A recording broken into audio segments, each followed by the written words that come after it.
Oh man, bros. We are suffering today. Holy shit. What's up, everyone? Mm, yeah. We are suffering hard. I slept like shit. I had just a little bit of greasy food late last night. Literally, it was just like a frozen, like some little like mini tacos.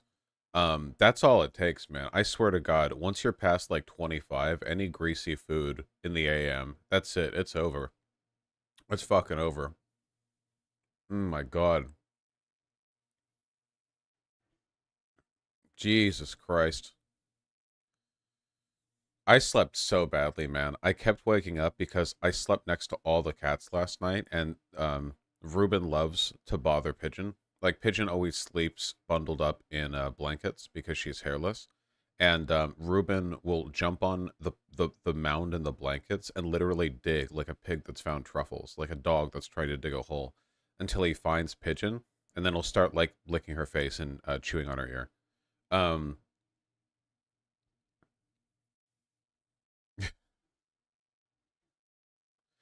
um, so anyway, I kept getting woken up. And then I had horrible dreams. I dreamt that I was at my parents' place and all the cats were there, but then a bear managed to get into the house, and I had to shoo off the bear because I was worried that it would eat Reuben. But then a baby bear played with Reuben and picked up Reuben a little bit by the back of his neck, like the way a mama cat would, and it was really cute, but nobody was there to take a picture, and that was even more upsetting. But then I had to shoo all the bears away. But then Ruben like jumped like escaped. So I had to like jump out the window to get him, and I landed in a bunch of spider nests. And then there were spiders. And then I realized that I was late for stream, so I had to get him and I had to shower before streaming. And then there was and then when I got out of the shower, I realized that OBS had already been started and the stream was already going. So I thought, "Oh my God, there are intruders in the house. Why the fuck would my stream already have started when I was already in the shower?" So I got my gun and started stalking around the house to see who was in. But it turns out the editors, Tempest and Ryan, were playing a practical joke on me. So it wasn't that. Then for some reason my computer wouldn't work, so I had to go and stream from another computer, and the only one I could find was in a fish factory, like a fish packing plant, in like the back room. So I kept trying to do my stream stuff, and but people would keep like running through the room, and they had no idea who I was, and then I had to shit really bad. I I'm not joking about this is the series of events, okay? I like and then I woke up. And then I think Jackie Chan showed up, and the only toilet that I could find was like in the same room with no like stall or walls or door or anything separating it. So I was just like shitting there while a bunch of like fucking fish packing plant workers were like running through staring at me. And then I ended up being late for stream. Thank you, Tempest. Thankfully, no. Just terrible sleep, Benny. Ugh. Jackie Chan. Yeah, it was like a Chinese fish packing plant, so Jackie Chan showed up or something. I don't know, man. Blame Dino Man, okay?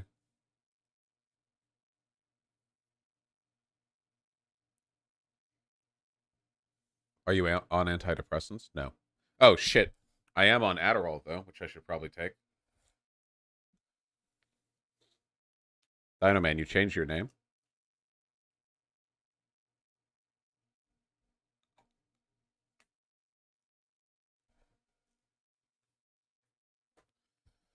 There is some good news though. Um, Pitbull owners have been vindicated because we found the real violent animal.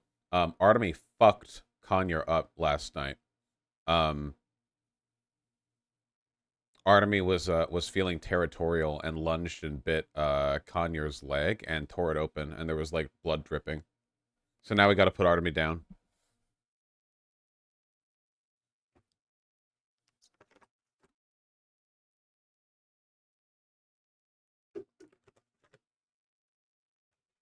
Yeah, about time, honestly.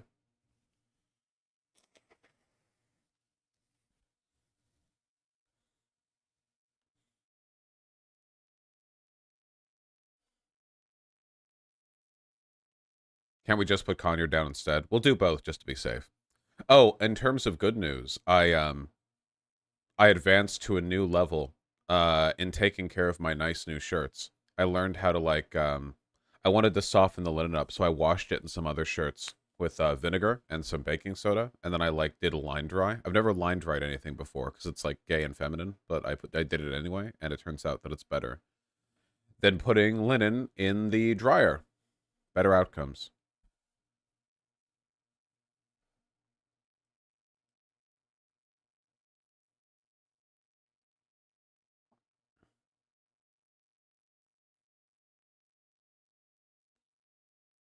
Doesn't baking soda and vinegar just make water? No.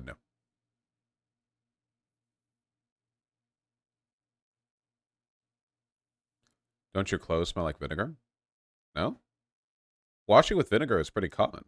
The is it like the because vinegar is heavily alkaline, it does a good job of like pulling certain types of like oil and dirt. I know that vinegar breaks like smells down. Like if you have smelly clothing, you put it in with oh, acidic, not alkaline. Yeah, acidic, not alkaline. You put it in with like smelly clothing and it cuts the smell away.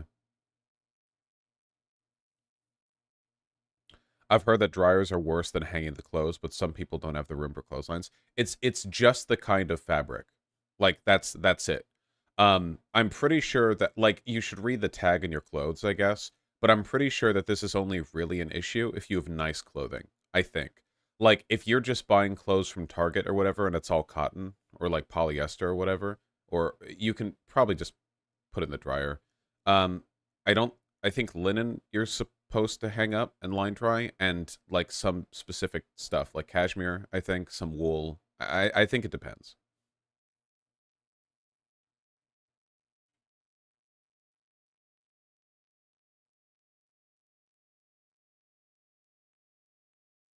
Well, then why'd the guide online say it? Thor 1, Thor 2.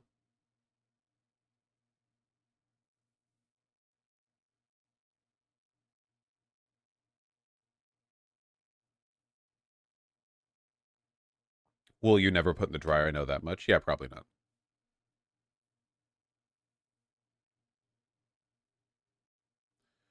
Did you figure out your chair debacle? Yes. I feel like the camera isn't perfectly. There we go. That looks better. But did it work? I mean, I'm wearing this right now, and I think it looks fine. So I got another nice shirt recently that I think is really, really cute. I like that color. It is white. The color is white. Have you actually read laundry tags? They can be really confusing if you weren't taught. Yeah, I don't know what the fuck any of this shit means. Normally, the tag will like tell you.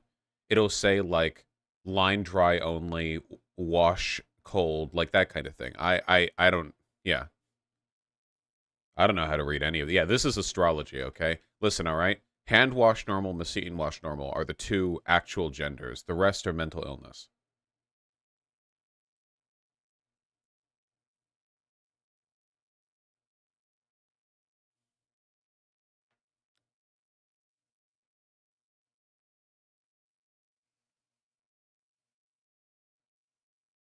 Lots of natural fibers. Don't like heat. Well, it depends on the context, right? Because if you're using an iron on linen, you do it at the highest setting. You just need it to be like straight. It's very susceptible to heat because the natural fibers like fucking relax or whatever or tighten up. I don't fucking know. Whatever. What's up, guys? I'm so tired and out of it. Why do I already have a $300 donation? Benjamin, Benjamin. Okay, I'll get to that. Thank you, man. Pigeon. Did Ruben bother you enough to make you get up? Yes, he did. Yeah, honestly, facetious.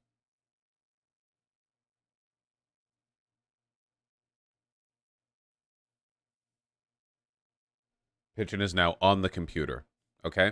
Now, when you guys type in chat, you increase the amount of processing load that my computer has to bear by rendering the change in the OBS window, which means that it gets slightly warmer, which means that her tummy gets toastier, okay? So chat lots to toast her tummy. Heat the baby.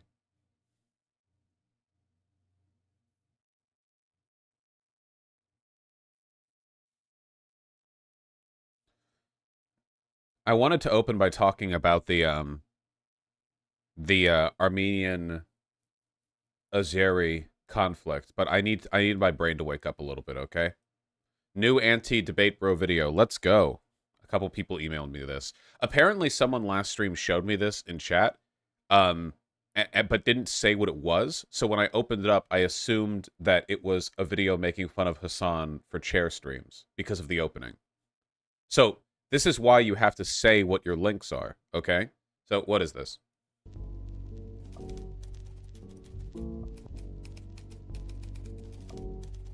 Oh, we're off to a good start. I don't think it's a stretch to state that there is a surplus. Oh, we're off to a good start. All right, hold on. I gotta buckle in for this one.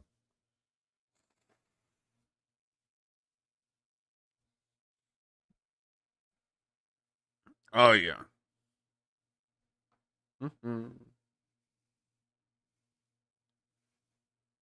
It's 20 minutes of theory posting. It's not a drama video. In my experience, the people who are most interested in showing off that they understand theory are also the people who advertently or inadvertently cause the most drama.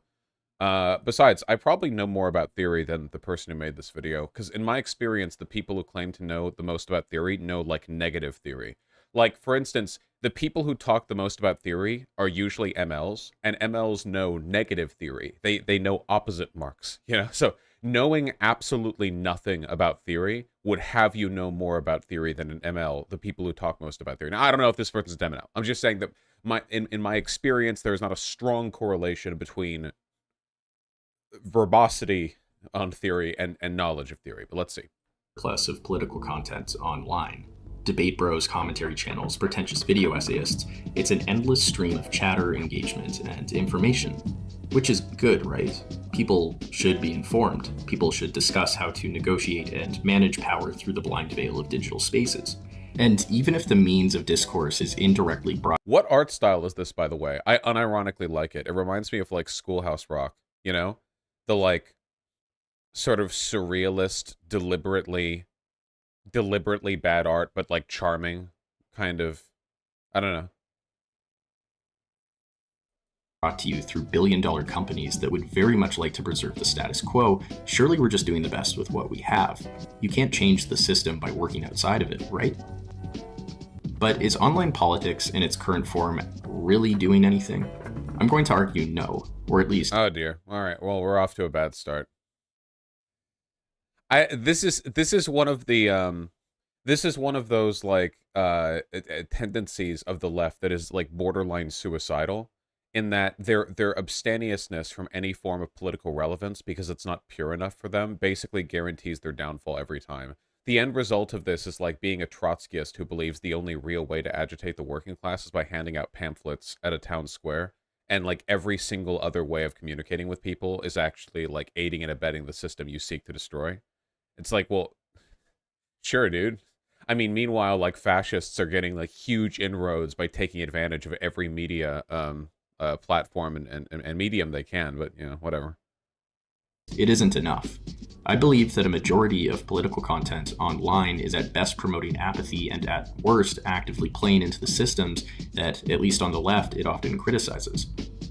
Despite infinite... I don't disagree with that necessarily, but I think that's because of videos like this, kind of.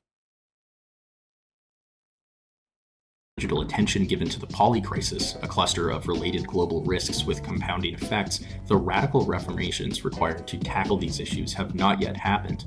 The revolution will not be live streamed.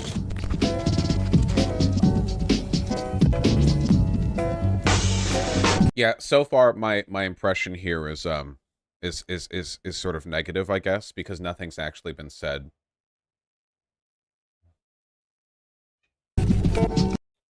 Ruben, leave Pigeon alone. Ruben. Ruben, do you want to review this video with me? Ruben. Nope. He went the other way. The lure of Chicken is too strong. Pigeon, do you want to cover this video with me? Pigeon is basking in the warmth of the chat.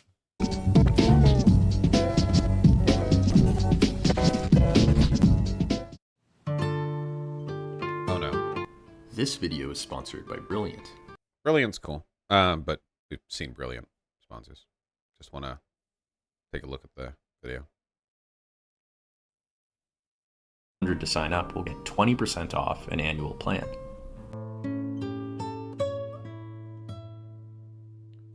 He ain't just fly.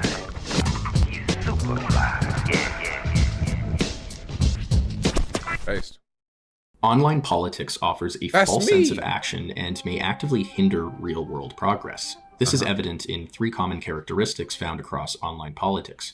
Here I'll define online politics as the content generated by influencers, content creators, and talking heads who people usually go to for infotainment on local and global issues. Firstly, as evident in the sponsored segment you just watched, content He isn't an ML, he's a leftist, but he considers himself a nihilist. Oh my god, he self-identifies as a nihilist? Ugh. and journalism in general is in itself reliant on and usually exists for engagement that can then be transformed into capital. In a general trend, this has led to news deserts. Communities that are not seen as profitable will lose their local source of news. This disproportionately impacts poorer areas who do not turn out the same profit as wealthier areas. People in news deserts will then often turn to social media to get their news, which is often more general, polarizing, and opinionated. This in turn increases the odds of those in news. Aren't you a nihilist? No? Okay, here's the real truth, okay? Nihilism means nothing. It's too poisoned of a term, all right? The point of terms and labels is to convey meaning. It's to express symbolic relations, and the term nihilism and nihilist have been completely ruined. If you're an absurdist or an existentialist, like, those terms have not been ruined in the same way. But like, it's like none of you know what nihilism means. Okay, but that's the thing. Nobody does. Because when you say nihilism, like, what you're trying to do is describe a set of tendencies, but nobody knows what you mean because everyone means something different. Or, like, it's too poisoned. I just don't, you know. News deserts, making misinformed political decisions and ending up in filter bubbles. And this is how ended up on the walls of the Capitol.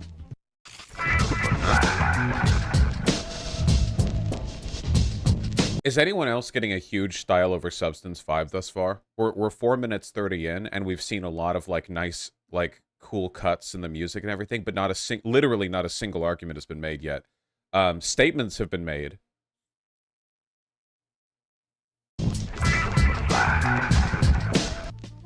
But what specifically makes social media so bad for politics? Let's turn to the progressive left, where you'd hope there's a greater chance for progress.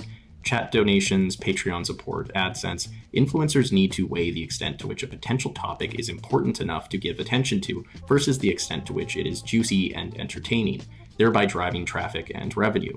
Naturally, most content will gravitate towards the latter. However, political influencers tend to actually settle on a middle ground, a form of politics that appears to be fighting the good fight in an entertaining manner. This middle That's a good thing? Juxtaposing entertainment and working with both of these together and knowing how to employ them both is how you do media, all media, forever, including literature.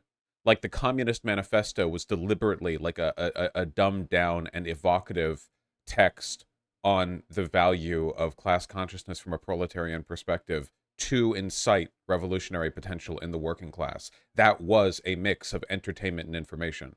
So, like, man, I've heard all of this shit before. It's like, did you know that people who cover politics through live streams also have a financial incentive to say stuff that gets them a lot of attention? That's the case for all media, ever. And by the way, you get no points from me for putting out, like, super dry informational videos that get basically no audience, even though they're correct. Like, it's super cool if you can put out those videos or whatever, but if you could find a way to make them entertaining, like, if you have a video that's 30 minutes long and it's just densely packed information, and you can find a way to cut the density of information in half, literally in half, but make it entertaining enough that people want to watch it, you have done infinitely more, because you can have like 100 information, but times 0 viewers is worth jack shit. Whereas if you can get viewers to at least something, like you're actually doing something, you know? Ground called deference politics focuses on conversational power and attention over fixing material disparities. The concern here is usually rested on avoiding complicity in injustice and policing or denouncing certain social behaviors. Now, deference politics is not in itself bad. It prioritizes traumatic experiences above all else as that which should be tackled and given attention to. The issue, however, is that these discussions remain quite insular. They don't go far enough. As Olufemi Otaiwo, the author of Elite Capture, beautifully puts, bad roommates aren't the problem, for the same reason that being a good roommate isn't the solution. The problem is that we are still trapped in the same room. Someone says something edgy, another calls them out on Twitter, a response video is made, the other person reacts to the video, a third person jumps in to support their fellow influencer. A severe amount of hours, resources, and attention has been given to determining whether this particular roommate should be tolerated. The world has not changed because of this, but your favorite streamer or video essayist, and maybe their opponent, is now a little wealthier. This is really fucking dumb. Yes, humans like human drama. Humans naturally gravitate towards certain types of entertainment and information. We're social creatures. We are interested in things like that. All humans do this. We've done this in the past with like fishmongers and gossip wives and what have you. We do it today. People consume tabloids. People watch reality TV. Even the most astute and intellectual of us engage rigorously in academic drama. People just like certain types of information. Why not take people's propensity for that topic, people's interest in it, and try to use it to give people something constructive? Okay, people are going to gravitate towards like drama farmy videos, right? Now people want those. Now you can go out and you can say, well, I would never participate in that particular, this inextricable element of human social behavior is beneath me. And more power to you. But it is mutually beneficial.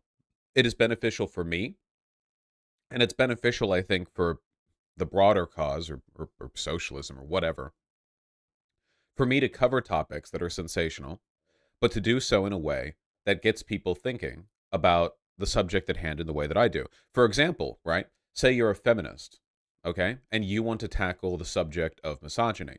Now, people online, judging by the views these videos and this discourse gets, okay, people online are constantly engaged in like gender war content. It seems like it's been going on for all of human history. 14-year-old boys like to go into the public square and hear salacious stories about how women are fucking men over and vice versa. Like, this is just a thing that people do. Be nice to move past it, but we haven't. We're still here, okay? So people go online for that kind of content, and they get what? A nonstop cavalcade of red pillars and misogynists trying to use it as an onboarding mechanism for their particular ideology. And you think you're above that? Like, you think like the world would be a better place if you abstain, I think that this has far more to do with the desire to appear like some kind of monastic Puritan leftist than it does with actually improving the world. This like did you know that streamers do things that make them money? In this respect, they're like every other job, but like it's scary when I say it. I mean, the same could be said of like pamphleteers back in the 19th century. It's so insubstantial in its own. Sorry, this criticism really bothers me because it feels like the left is constantly looking for an excuse. Like the purpose of this video, it's intellectual masturbation. The whole point is like, well, I wouldn't do that. But this video is doing that. So I wonder if at some point during this video, he's going to acknowledge, well, I do this too. And if that's the case, like, what the fuck are you even talking about then? Like, you've pointed out an inextricable component of the delivery of media. Like, you've successfully identified that this is the case. Like, this is just a fact of the world. I don't understand.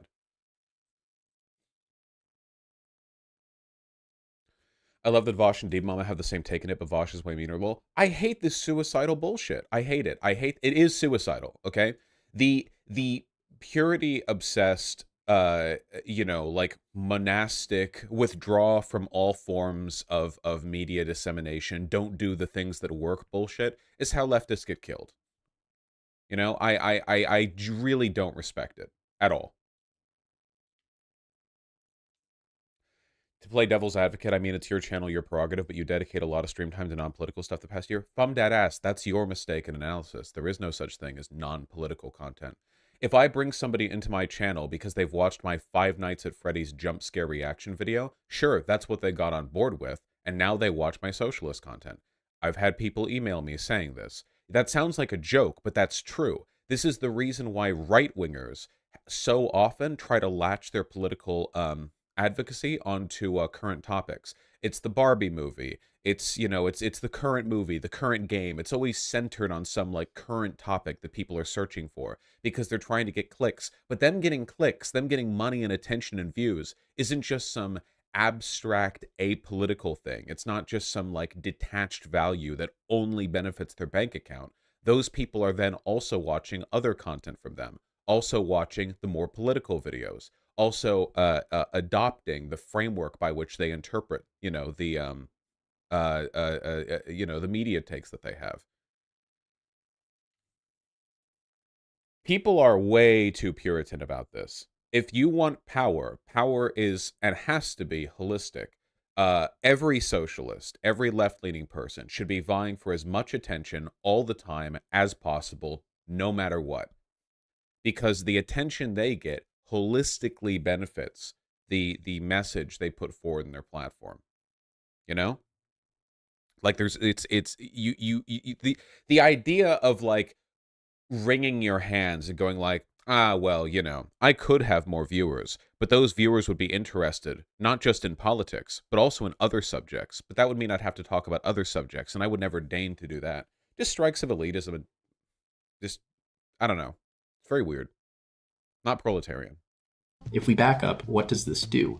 It directs what little attentional power we can control at symbolic sites of power, rather than at the root political issues that explain why everything is so effed up. This is an important point. Whether this orgy of online drama is deliberate or not at the level of influencers, it really helps to maintain the status quo. This is elite capture, defined as the way socially advantaged people tend to gain control over resources meant for others. Elite capture often cleverly adapts to What? resistance by incorporating a tolerable level of it. For example, Amazon can buy up Twitch and host leftist streamers. These creators, reliant on the attention economy of their platforms, are then somewhat limited in advocating for radical action. Oh my god. What?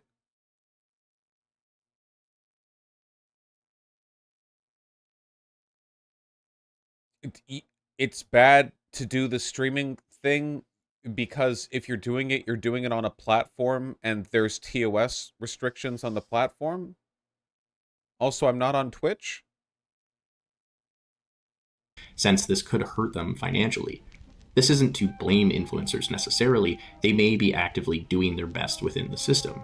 However, as Taiwo notes, the game objective may be viscerally and irreducibly personal for each player, self-esteem, security, life itself, but the rules and the context that determine which actions. This is what I mean by snobbery, by the way, because what he essentially just said is, did you know that content creators have to abide by the terms of service of their platform? That's not necessarily bad, but like, they have to. Now here's a quote. Make sense have been created by others who benefit from the outcome of those rigged systems. Elite capture destroys democracy by subtly capturing the political realm for the elites while maintaining an illusion of choice. And even in non-traditional spaces of political action, elite capture works its magic. This is assisted through the third trait of online politics, the abstraction and intellectualization of reality. This is what I mean by intellectual masturbation too. So the thing that he just said, the point that he just made, is that the bourgeoisie, though he didn't say bourgeoisie for some reason, control media. That's what he just said. Elite capture, what he just described is, did you know that people with a different set of class interests control the mechanisms by which people communicate? Considering the fact that elite capture also applies to the law itself, what relevance is this point? Like literally, like genuinely, what does this have to do with anything? Reality. He ain't just fly. He's super fly. Yeah, yeah. It's so flashy. He keeps pulling up random academic terms without explaining them well. Yeah, because again, it's intellectual masturbation. The point of this video is to signal to his followers that like he's smart and above it all. It's just peppered with quotes and snazzy transitions and oblique references to obscure academic terms that may or may not apply, with no effort to like elucidate or explain or like contextualize the information. It's pure snobbery. It's fart sniffing. Patriarch predicted a world where our media-saturated minds, chronically drifting between flashy events and images, will be in such a comatose of fascination that the very concept of meaning will be lost. Meaning, after all, depends on stability and fixed structures. We are now in the habit of perceiving reality in terms of attraction and surprise. As information hunters, we are becoming blind to still inconspicuous things, to what is common, the incidental, and the customary, the things that do not attract us but ground us in being, writes Byung-Chul Han. Namely, this digital world of non-things prioritizes information over truth. Whereas truth is stable and durable, information is unstable and evades the ability for us to linger on it, to truly process and reflect. This is evident in how much of online political activity appears to be more about playing than acting. Whereas action breaks with the present and brings something new, play does not interfere with the present. Action involves resistance, whereas play resists real resistance. Did you guys know that live streamers live stream as opposed to like going out there and getting arrested for throwing Molotov cocktails at police headquarters? Did you know that? Why does this happen online? Well, there's a real difference between knowing that the stove can burn you when you touch it versus actually experiencing the burn of the stove. Where the former is theory, the latter prompts immediate action. What? Get your hand away from the stove. Online spaces give us information at the loss of truth. There, we don't experience truth, but rather information. We know of a war in Ukraine, the climate crisis, and police brutality, but many of us don't know it truly. Oh my god. Truth prompts action. This would explain why minorities are far more likely to engage in activism than the melanin deficient. Dude, this video is such a fucking please give me Patreon money, I'm woke. Oh my god. Holy shit, dude. The funny thing is that I'm pretty sure that when it comes to like participation in radical left movements, it is disproportionately white people. This is the reason why black people are so captured by the Democratic Party. Because black people are a lot more suspicious of radical whiteys and their big plans to change things up while not actually getting anything done. Oh my god, dude. I love these, like, hold on. Let me. Yep. Merch, Patreon, music. Yeah. Man, shit like this bothers me so much. This video is so fucking hypocritical. This video is the absolute definition of like not only style over substance, but like do nothing politics. Because the only thing anyone would reasonably do after watching this video is turn their nose up at people like me or Hassan or Destiny, I suppose, or whatever, and go like, well, a real leftist would never, I don't know, make videos. Except for this one. Making videos isn't enough. You have to do more than making videos. And then they go back to smoking like an ounce of weed every day. You know? It's this is why, like, people, one of the reasons that people on the left really fucking dislike me is because I promote stuff like canvassing and phone banking and like electoral action, because the engagement with any kind of real activity, even if it's considered like procedural and electoralist and sort of incrementalist, is a distraction from what would otherwise be the nonstop circle jerk of, you know, we don't want to do anything except for revolutionary action, but then they never actually do anything.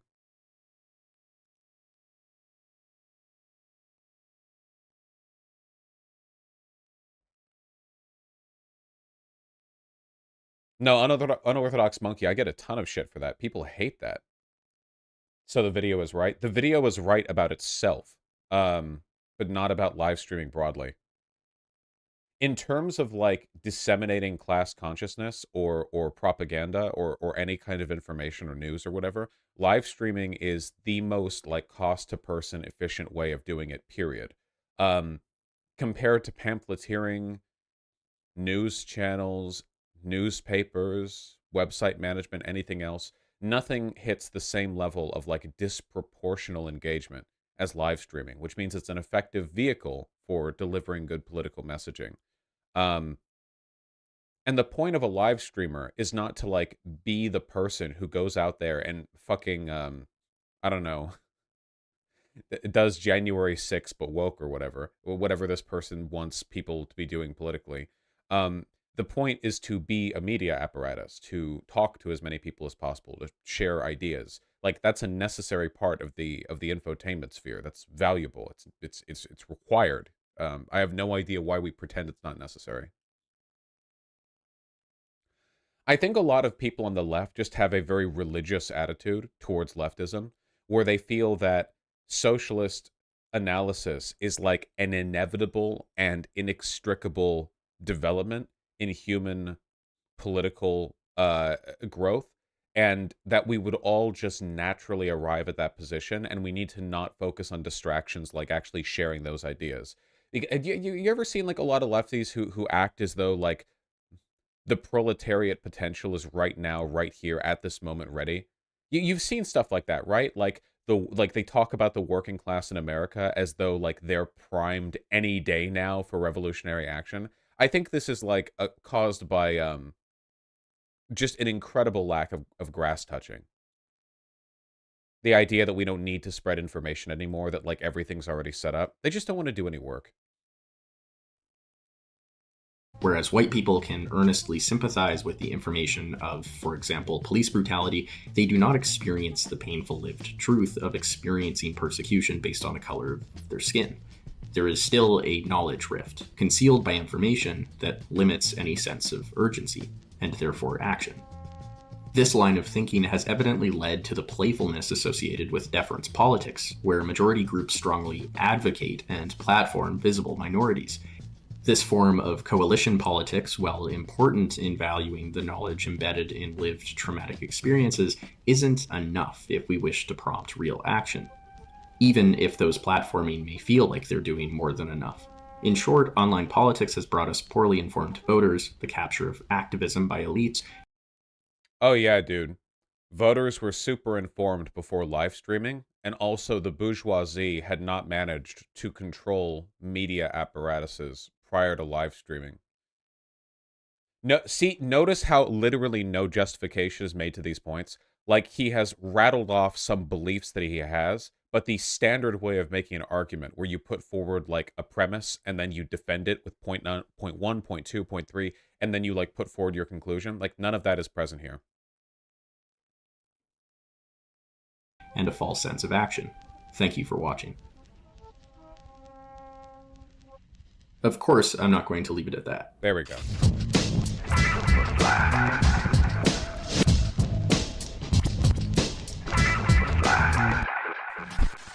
How can we actually change things? Firstly, we need to move past the idea that this current system of online discourse is constructive. Oh my fucking god, dude. Why he should have made this video in the form of pamphlets that he handed out in the square, you know? Again, it's suicidality is what it is. It's no different from like the Chapo Trap House brand of like, we have given up, so we have resigned ourselves to the death camps, but we're going to be smug about it. He's saying left media is captured by elites, probably referring to how most big lefty live streamers are middle class and quite privileged. Comrade Robin Hood, the people capable of disseminating media have, at all points in human history, been disproportionately privileged, including Karl Marx and Engels. Always. Every time. It's just an unfortunate fact of the world that if you have privilege, you're far more likely to be able to get your message out.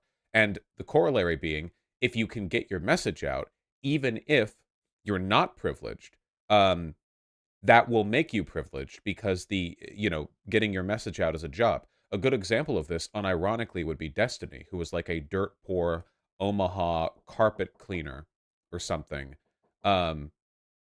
until he got into live streaming, which means that you couldn't really ascribe any kind of class privilege to him until after he got into the medium that he now disseminates information through, you know? Obviously, Hassan came into this, like, pretty privileged, and I did as well, to be fair. But, like, this is the case with, like, all media.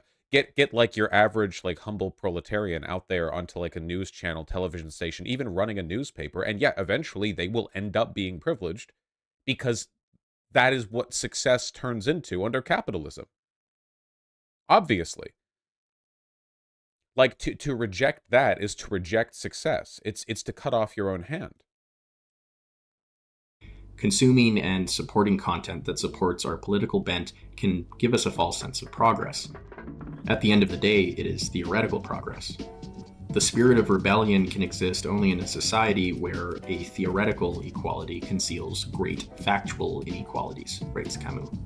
Namely, the true rebellion against current. I also like how none of these videos will ever acknowledge the fact that the right has had so much success in mobilizing online spaces. Like, literally, almost every major cultural development that gets put forward by the right, by fascists, is done in the form of some kind of online content creator space now. Matt Walsh, Andrew Tate, you know, Jordan Peterson. Time and time again, massive gains are made by the right because essentially they took a content creator and they elevated them to a like a point of international power.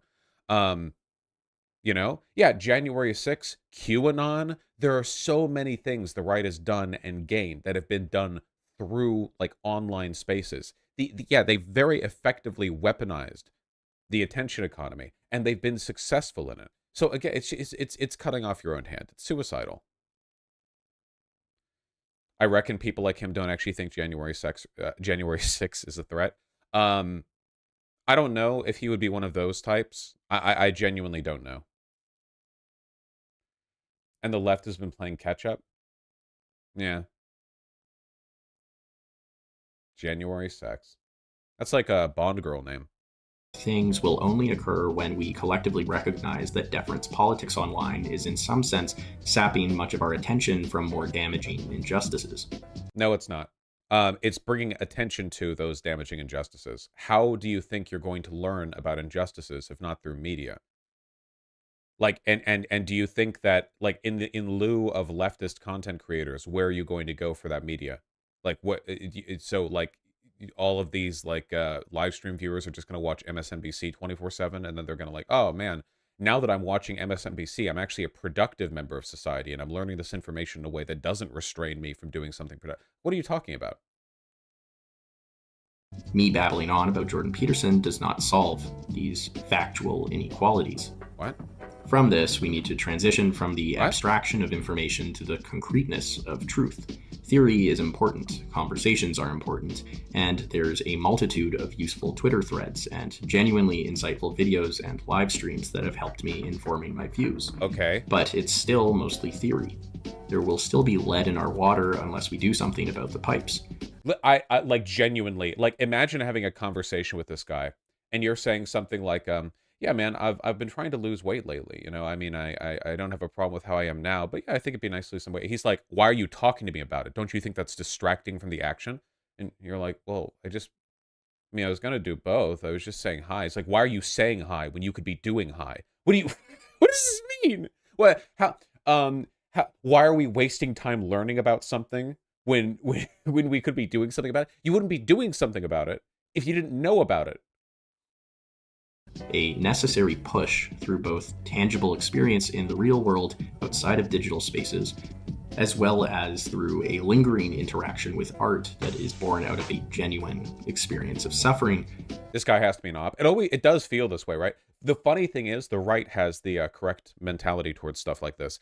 The people on the right would call the equivalent video of this an op, and they'd be correct too. If there was a video on the right which was like, hey guys, in order to really get fascism, we need to like not engage with any of the media systems that have made us powerful, and all the gains we've made are actually distracting us from the real thing, and you should like, it's not even, bro, like participating online in the systems that have given us power and attention isn't even single-handedly creating fascism. So like, why even do it, you know? They would call it a op, yeah. Call it glowy shit. Can help this process. This is where we encounter truth. This person sounds like they don't actually go to protest. This person's never been to a protest. Are you fucking kidding me? Especially because if you go to a protest, you'll find a significant number of people there have been mobilized through some kind of social media. We need to know in our hearts, and not just abstractly, that we are bonded by suffering, and revolt is heroic defiance to whatever oppresses us. What does this look like exactly? In psychoanalysis, our encounter with suffering and the need for change often comes in four forms. Firstly, there is the withdrawal of the self from Oh my god, dude. Ameliorate. reality, in which we numb ourselves to the truth through dissociation. Secondly, we may engage in some sort of divinity, believing ourselves to be closely aligned with something larger and spiritual. Thirdly, we may renounce ourselves in the service of historical necessity, soullessly sacrificing our subjectivity to a revolutionary cause that we believe is guaranteed to bring salvation. Okay, again, so maybe we can turn this into like a teaching moment or something. Never trust anyone who talks like this, okay? If somebody is trying to make a case to you, if somebody is trying to make an argument or convince you of something, especially like a video essayist where they have the time to like lay out their arguments properly, okay? The way you're supposed to present an argument, okay, is that you say what it is you're trying to prove, indicate, or like what it is you're talking about. Then you provide points to support your case in that, and then you present your conclusion. This video is just a nonstop chain of him saying things. He's not supporting his arguments or even chaining his thoughts together. He's linking together a series of disconnected thoughts that share a theme. The theme is suicidal abstemiousness from political reality, and are chained together with like pretentious quotes, you know? In psychoanalysis, who? Freud, Reich, Klein, Lacan. Yeah. No, it doesn't mean anything. A lot of these quotes are only barely relevant to the subject actually being discussed, and none of these are being supported. I just be suspicious of stuff that's presented this way. It's meant to be like snaz. Again, ironically, it is the epitome of what he is warning you about. It's style over substance. It's designed to distract you from the truth. It's designed to enrich the person who produced it. Again, brilliant sponsorship, Patreon, merch, right there. It's to his benefit, you know. And it's trying to sell you like I mean, I would say it's trying to sell you theory over action, but it's not even selling you good theory. It's just sort of convincing you to not. And fourthly, we may simply destroy everything, including ourselves, out of a sort of surrender to nihilism. That would be this video. The first two, dissociation and spiritualism, tend to sustain the status quo through inaction. The third, turning oneself into an instrument for a cause, is often too fraught with grand statements on human nature, society, and the future to guarantee that such a sacrifice will pay off. It's literally, it's like listening to anime dialogue. Listen to that. Into an instrument for a cause, quo through inaction. The third, turning oneself into an instrument for a cause, is often too fraught with grand statements on human nature, society, and the future to guarantee that such a sacrifice. Turning oneself into an instrument for a cause is often fraught with too many grand statements about human nature and society. Will pay off. The final one, while certainly a form of action in terms of destruction, is also really just rage quitting. The simple fact is we don't know how this will all end. Why give up? Why add to the suffering? He ain't just fly. He's super fly. Yeah. There is another form of pushing for change, Lacan's subjective destitution. Although all previous examples deal with some form of removing our personhood through grand claims or fear, subjective destitution does so out of a sincere and humble attempt at changing for the better. As engaged. Hey, dog, I've got some deep truth to drop on you. According to psychoanalysis, here's how people deal with injustice. You can kill yourself, you can become a Christian, you can give up, but did you know there's this other way? There's this really cool thing called whatever the fuck he just said. And this is when you do good things. Wow, thank you. Subjects, we have to act with a view to the future, but for a priori reasons, we cannot base our decisions on a rational pattern of historical progress. So we have to improvise and take risks. One example of subjective destitution does not. Who was that quote from? Was that Lacan? Who? It didn't even say. come from the bourgeoisie or those with the time to chart a seemingly nuanced revolutionary course.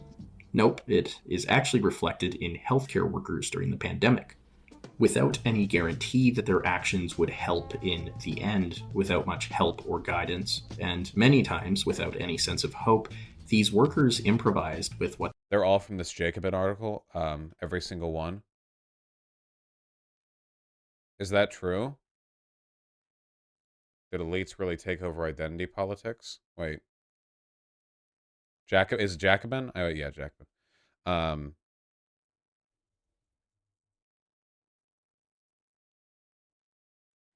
Was that last one in it? Or were you being hyperbolic?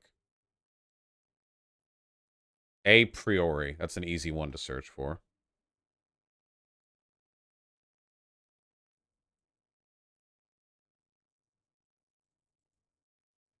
No, sorry. That quote wasn't in here. You were lying. Liar. that their actions would help in the end without much help or guidance, and many times without any sense of hope, these workers improvised with what they had in order to deal with what was in front of them. They could not deny the truth of suffering. They acted out of urgency. On a personal level, we need to adapt this sort of selflessness. Genuinely, what are we talking about? What is this pseudo-intellectual framework that is being built around the concept of people trying to do good things? Literally, what are we talking about? Healthcare workers saw people suffering, so they tried to do good. What is this? This is the opposite of info. Like, this is the opposite of information. This is the opposite of, like, explaining or elucidating or anything. It's just words. It's clouding meaning. You come away from this with less. It's sophistry. It is unironically sophistry. Yes, that is 100% true. There's a very particular pseudo-intellectual affect that this video has completely dived into, and humility that confronts the present without any claims on the future, to take things one day at a time. Oh my god. This is the sort of constructive politics that Taiwo suggests as an alternative to deference politics. Constructive politics is the pursuit of specific goals rather than focusing on complicity in injustice.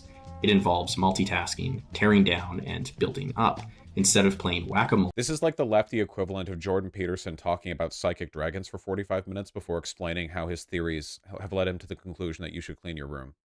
With injustice or redecorating our prison walls, we need to break these walls and build a better world. In terms of online spaces, this means the channeling of attentional resources to situations that can be improved. As he notes, information networks aid effective political action and can constrain the system's violence. Rather than compulsively monitoring the internal politics of BreadTube or Twitch or your own Discord server, it is up to those with influence, including myself, to actually adapt this approach and channel our limited energy and attention to specific goals in the real world. This does not mean the end of theory or discourse. We need these discussions, pessimism of the intellect and optimism of the will. I look to someone like B.R. Ambedkar. How lacking in self-awareness do you have to be to advocate something called pessimism of the intellect when you are being as masturbatory as he is in this video? I understand all the words he says, but I don't understand a single sentence he said. Okay, to be clear, the reason it's difficult to understand what he's saying isn't because you're stupid. It's because he's stupid, okay? We've seen this, like, archetype of informational delivery so many times. It's like, this is like a sitcom bit where, like, the dumb one decides that they're smart and starts saying nonsense, but they say it in a way that sounds like it might be smart. It's word salad. This is what happens when a person reads, like, not theory, but academia or academic literature, and comes away from it with, like, a sense that they have in some way elevated themselves, and they start adopting that affect. The truth is, if you look at the history of historical text, the vast majority of people who have written what we consider to be theory were misogynistic incel losers with poor social skills who wrote the way they did because they were deliberately trying to adopt the highfalutin class affect of the academics and scholars of their age. A lot of the shit, like Hegel, for example, Hegel doesn't have to be like that. There is nothing on earth that requires Hegelian theory to be delivered in the form Hegel delivered it. He did it because he was a pretentious loser, just like the rest of them. And this guy seems to have taken all of that affect and none of the actual underlying meaning and sort of vomited it into a video.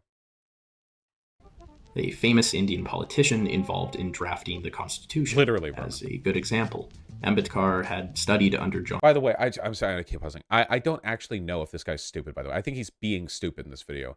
I don't want to be so down on... this isn't like drama mongering or whatever. I despise this attitude. This performative distancing from effective political engagement. This above it all bullshit. This I'm better than... real lefties wouldn't do this, but actually maybe they should do that. I can't tell you how many videos I've seen on like live streaming or leftist debate pros or whatever else that basically say, hey, here's why this is useless. I'm not saying this is useless, but I think it's really bad, and here are all the ways it's bad. But now that I've said all of that, let me acknowledge that it's not actually that bad, and actually all the ways in which I've said it's bad are ways in which other things are bad too. So it's actually, there's no point to any of this. I hope you enjoyed my 90-minute video. Make sure to subscribe to my Patreon. And like, I'm so fucking... John Dewey, a philosopher under the school of pragmatism. Despite the constant theoretical squabbling inherent in pragmatist thought, Ambedkar nonetheless took certain principles that he had learned under Dewey, such as nurturing human personality and a skepticism of supposedly timeless values, and he applied them to battle against the caste system in India. Being an untouchable himself, Ambedkar was applying theory to tear down by criticizing the caste system and build up through drafting a new constitution. A movement against an injustice, a tangible and concrete truth he found to be deeply personal. Another example can also be seen in Camus' conclusion of the... So again, notice that what he just said is, I think it's good that this guy fought against oppression because he experienced oppression and wanted to fight against it. That is literally what he said. That is, I have not left any meaning on the table. That was what he said. Rebel, where his endorsement of trade unionism reflects the sort of concreteness that constructive politics requires. Far from being a form of romanticism, rebellion takes the part of true realism.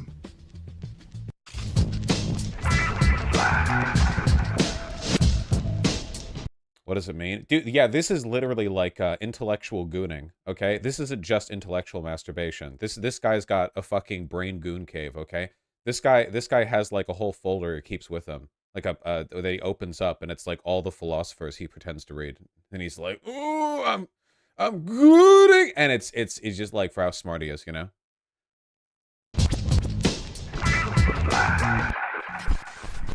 So what was the point of this video? Oh, that was you earlier. Then why'd you put yourself backwards? Earlier, this person put on Twitch the video was flipped horizontally. Okay, whatever. I thought it was to avoid copyright, but it's copyright. So not my country, goddammit. You Canucks, keep taking L's. Firstly, this wasn't an attack against streamers or other online personalities. I'm attacking you. I think me specifically telling other people what to do with their platform would be a little entitled. And also, God, dude, oh my God, it's worse. It's worse. I hate it when they do that. Hey, I just made this video on why this thing is bad, but like, I'm not like gonna tell you what to. Oh my, dude, have a spine. Say something. If you have a morally prescriptivist, like if you think a thing is good or bad, then say it. Don't do this like. They always do this. They always, because they don't want to lose their audience that does like live streamers. They know that, so they're like, oh, well, here's my thoughts. But like, if you like live streamers, don't get mad at me, okay? Because I'm not saying you should change your behavior. It would be entitled of me to suggest people change their behavior. Oh, God. I've never been afraid of alienating my audience with my media takes. Also, as I said before, many of the people mentioned have participated in charities and activism. This is actually more of a video addressed directly to the viewer and the general audience. I think if you feel hopeless about the world, you should probably start rethinking your relationship with online content. You know, make changes however you can and in whatever way it suits your personality. I think everybody has some sort of tool, privilege, or trait that can make the world a better place. Okay, so yeah, like at the end, exactly like I said, at the end, it's like, okay, so this whole video was a waste of time. I said this. I said it would be this. It's always like this. It's always like, here's my intellectual masturbation. Now that I'm done with that, like, I don't actually want to make any statements. I don't want to, like, you know, take a stand on anything. So I'm just going to, like, you know.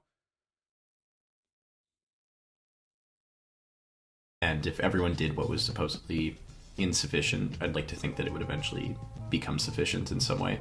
So it's about kind of, suiting the action to Vosh being a person who has raised hundreds of thousands of dollars for Palestinian children. I don't even like bringing stuff like that up, because I think that live streaming and disseminating information and converting people from their politics to left politics or whatever is valuable on its own. I don't even think I have to point at any of the canvassing, any of the fundraising, any of the phone banking, any of the activism, any of that, none of that. Because I want to defend the concept of live streaming at its core. The idea of just being a media figure who tries to bring people in and convince people with their arguments. That's what, like, I want to defend the core. The other stuff is good too. I'm not saying it's not valuable. It's incredibly valuable. But I want to defend it at its baseline, I just want another story to a point, because why the femme lesbian flag? Is that the lesbian flag? Doesn't the lesbian flag have like orange in it? Or am I thinking of a different flag?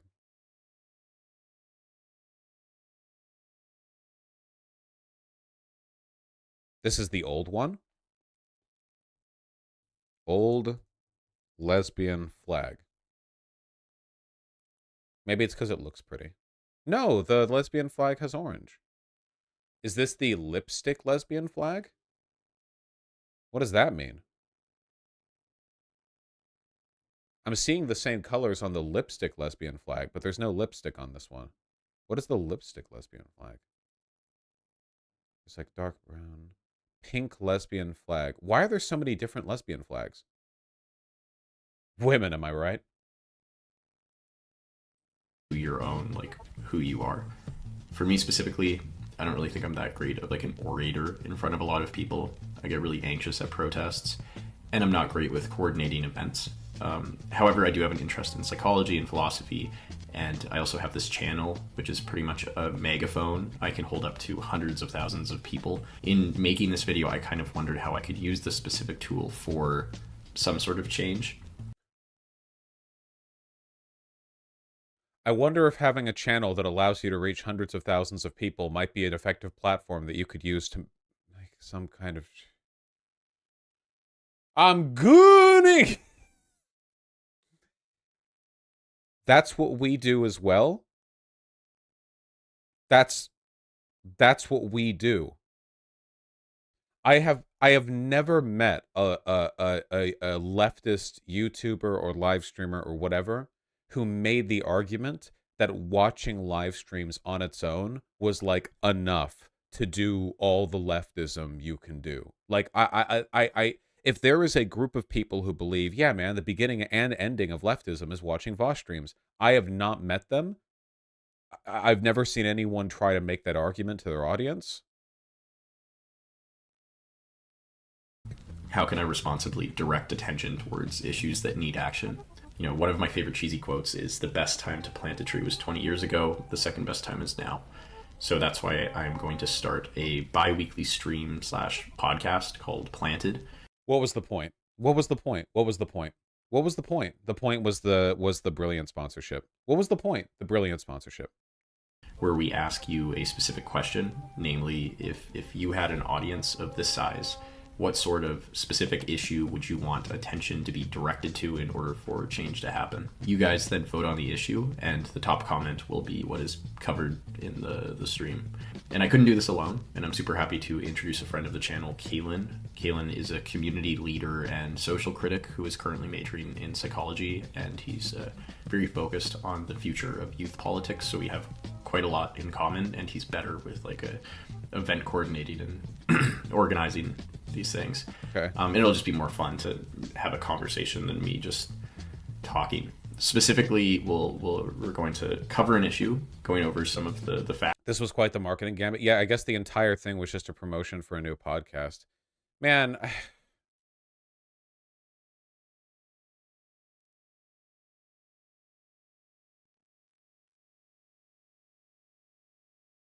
Facts, and then in order to make it a bit more like fun, we'll cover a piece of art, whether it's a film, book, album that's related to the issue. So I guess it kind of makes it kind of like a book club, and I encourage you all to follow along. And then at the end, we will talk about a specific channel for change, or like a specific like way to engage with the issue. You know, it could be community action, volunteering, fundraiser. So you all have a direct way of constructively tackling the issue. And ideally, we want to eventually like build from this and have a community where there's like different hubs of people that can focus on specific topics, whether it's environmentalism, racial injustice, you know, anything really. And then I don't I don't have a problem with any of this. It's just like why any of this? Okay. All right. Oh, there's a wait, this person has fucking more subs than I do? Wait, I thought I was talking down to like a smaller creator. What the fuck?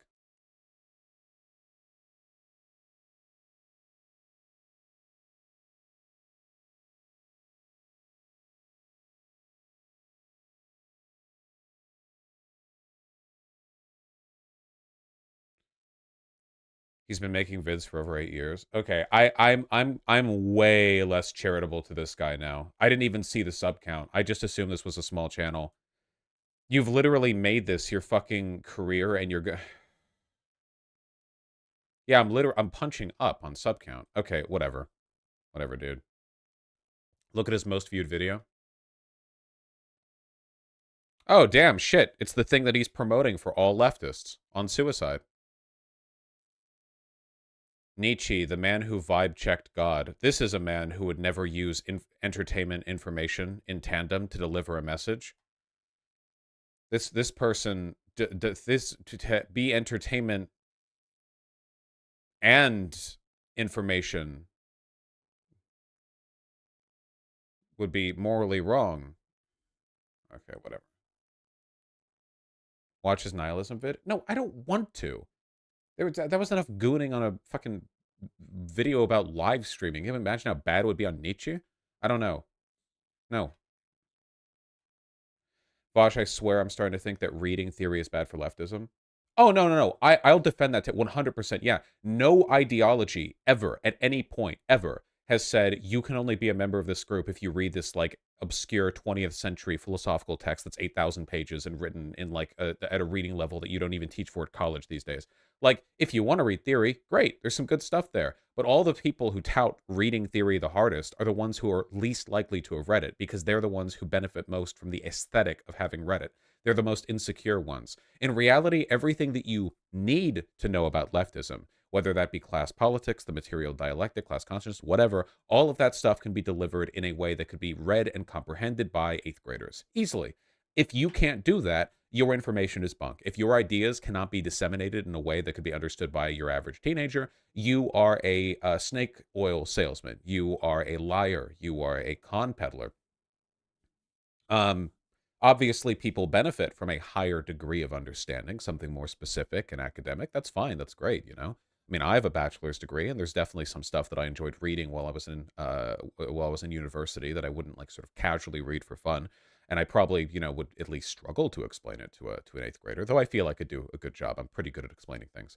But like, I don't have a problem with that conceptually. But the idea that like legitimate leftism, like the right to be a member of the group, is gate kept behind that. I feel like that common understanding is what leads to crap like this video, where like nothing is said and it's all just a big like frenzied LARP, an effort to throw up a bunch of dust and glitter to give the impression that they're super duper academia pilled, when in reality like nothing was actually said, you know?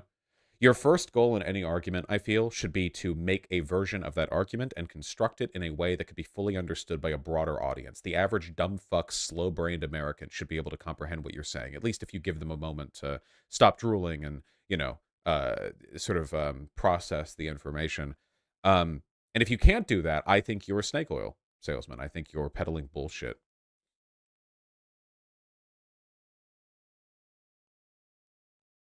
Do you think it's actually better if not everyone reads theory? Not everyone is going to. One leftist out of 100 maybe has read like Marx. Maybe not even that much. It's ridiculous to suggest otherwise.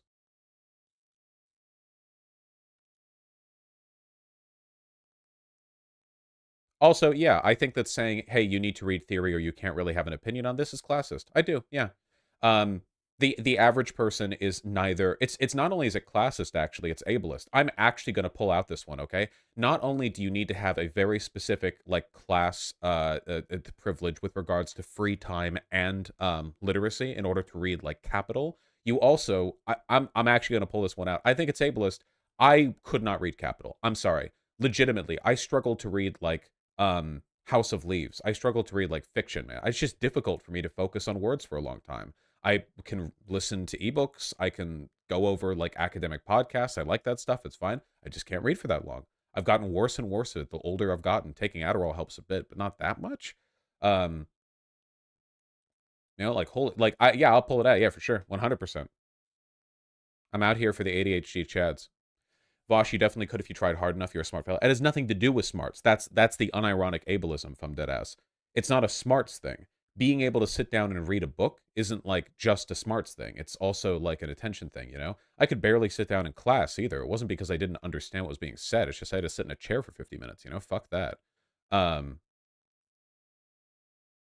Also, Pigeon can't read. The battle continues.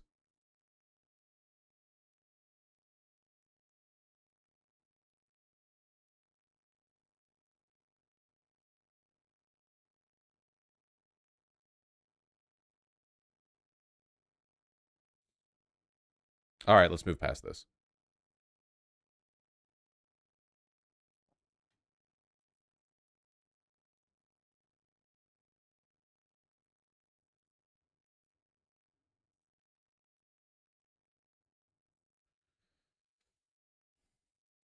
I'm not surprised, not a Casparian. Evasion. Yeah, I know. Okay, Comrade Robin Hood, don't worry. I'm actually fairly well educated on this. Hold on.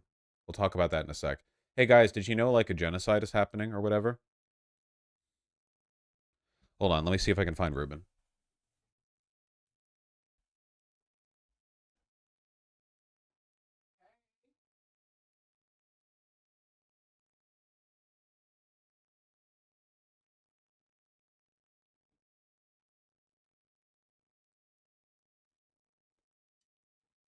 Look at this little man.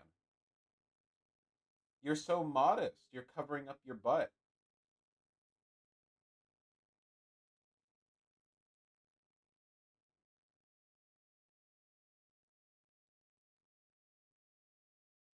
Woo! Ooh.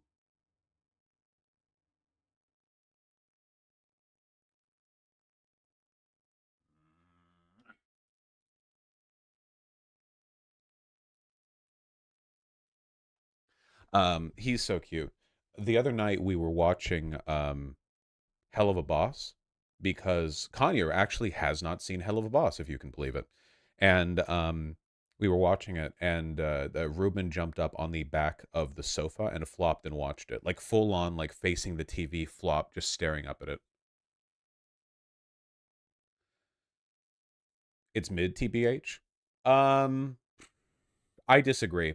I think people love to performatively hate on Hell of a Boss because it's easy to hate because there's a lot of like Newgrounds era edgelord cringe. The thing that makes Hell of a Boss work. Okay, I'm gonna say this. All right, the thing that makes Hell of a Boss worth defending no matter what is that it's a fucking lightning in a bottle miracle project. It's literally a talented, passionate animator working her entire life to try to get like a pitch out there for a project and gets the chance and makes it. Okay, I'll defend shit like that no matter what because that process for producing media is so fucking rare. And then it turns out she's like really talented and good at what she does, and they have a good team working together on it. Um, people are so performatively hateful towards it, man. I see so much bitching online when the quality of okay, I tried watching the Superman anime, The Adventures of Superman, yesterday. I watched one episode. That show is dog shit. I'm sorry. I'm not watching episode 2. That was terrible. On like an animation, art direction, pacing level, the character writing was literally like they fly now. Like it was really fucking bad. All I saw was clips on Twitter, and I thought, oh, well, these two are hot, you know, whatever. It's really bad. Incredibly tropey. It made no sense. Like, I literally can't believe that the premise of the threat in the first episode was that there were these dudes who like stole military mechs, and the military mechs are kept in big metal crates that activate them on automatic kill on sight mode if you lean against a big green button on the side.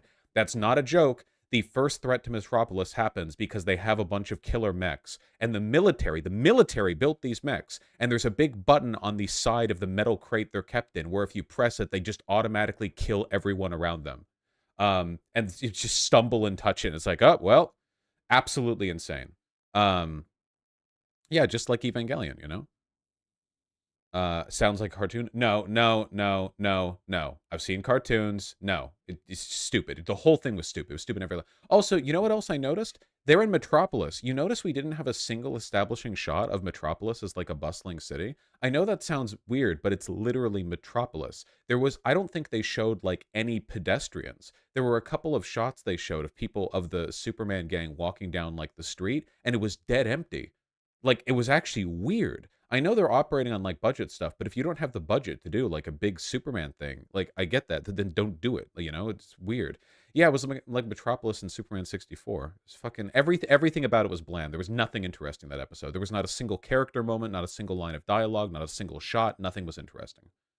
Um, Hell of a Boss is like unimaginably good in comparison. The second episode of Hell of a Boss, the one where the gay owl takes his daughter to the fair or whatever, is like it's so unbelievably higher quality. It's insane. But I see people shit on Hell of a Boss all the time on social media, and I've seen barely any criticism of the Adventures of Superman. And I think a lot of that is because not a lot of people actually watch the Adventures of Superman. They've seen clips of it that look cute, and they praise the clips.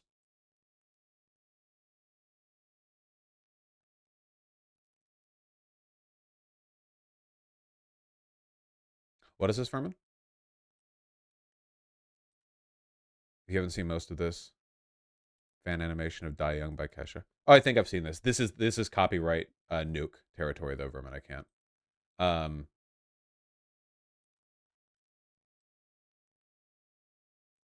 what do you think about the Owl House? The Owl House is pretty good, but it got worse as time went on.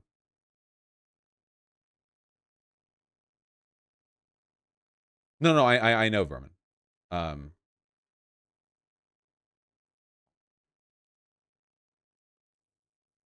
the Hell of a Boss is the kind of cringe that I support embracing personally. It's authentic, earnest cringe, whereas the cringe in the Superman show was unironically like, well, that just happened.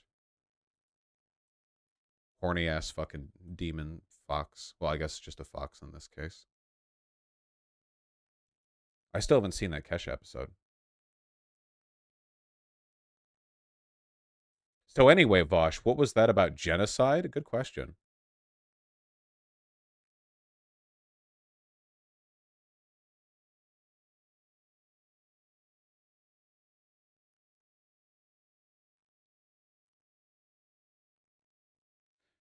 What are your thoughts on Gravity Falls? Gravity Falls is excellent. Did you see Infinity Train before it got canned?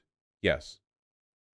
That's because they cut it short by Disney. Yeah, yeah, I know. A lot of the problems with Owl House weren't Owl House's fault. Ruben keeps running by and chirping. I swear to. Oh my fucking god. He carried a cat toy with his mouth up the cat tree. Rubino, I have a job. Did you know that? Did you know that your food costs money?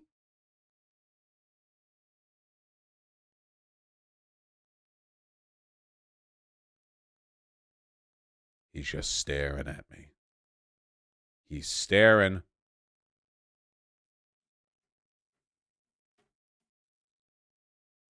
I just showed him Vermin like a second ago.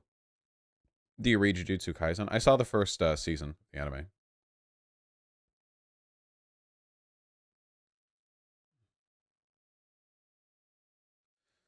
Watching you right now and some queer person kept on looking on the stream, Lamau Vosh. Now I'm scared of the Hassan fans, IRL Lamau. Yeah, better defend me. In real life, thank you.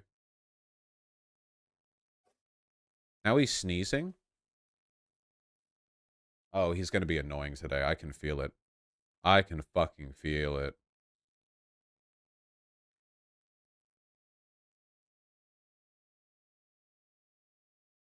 I've seen Vinland Saga. I've read all of Vinland Saga, Bokuja.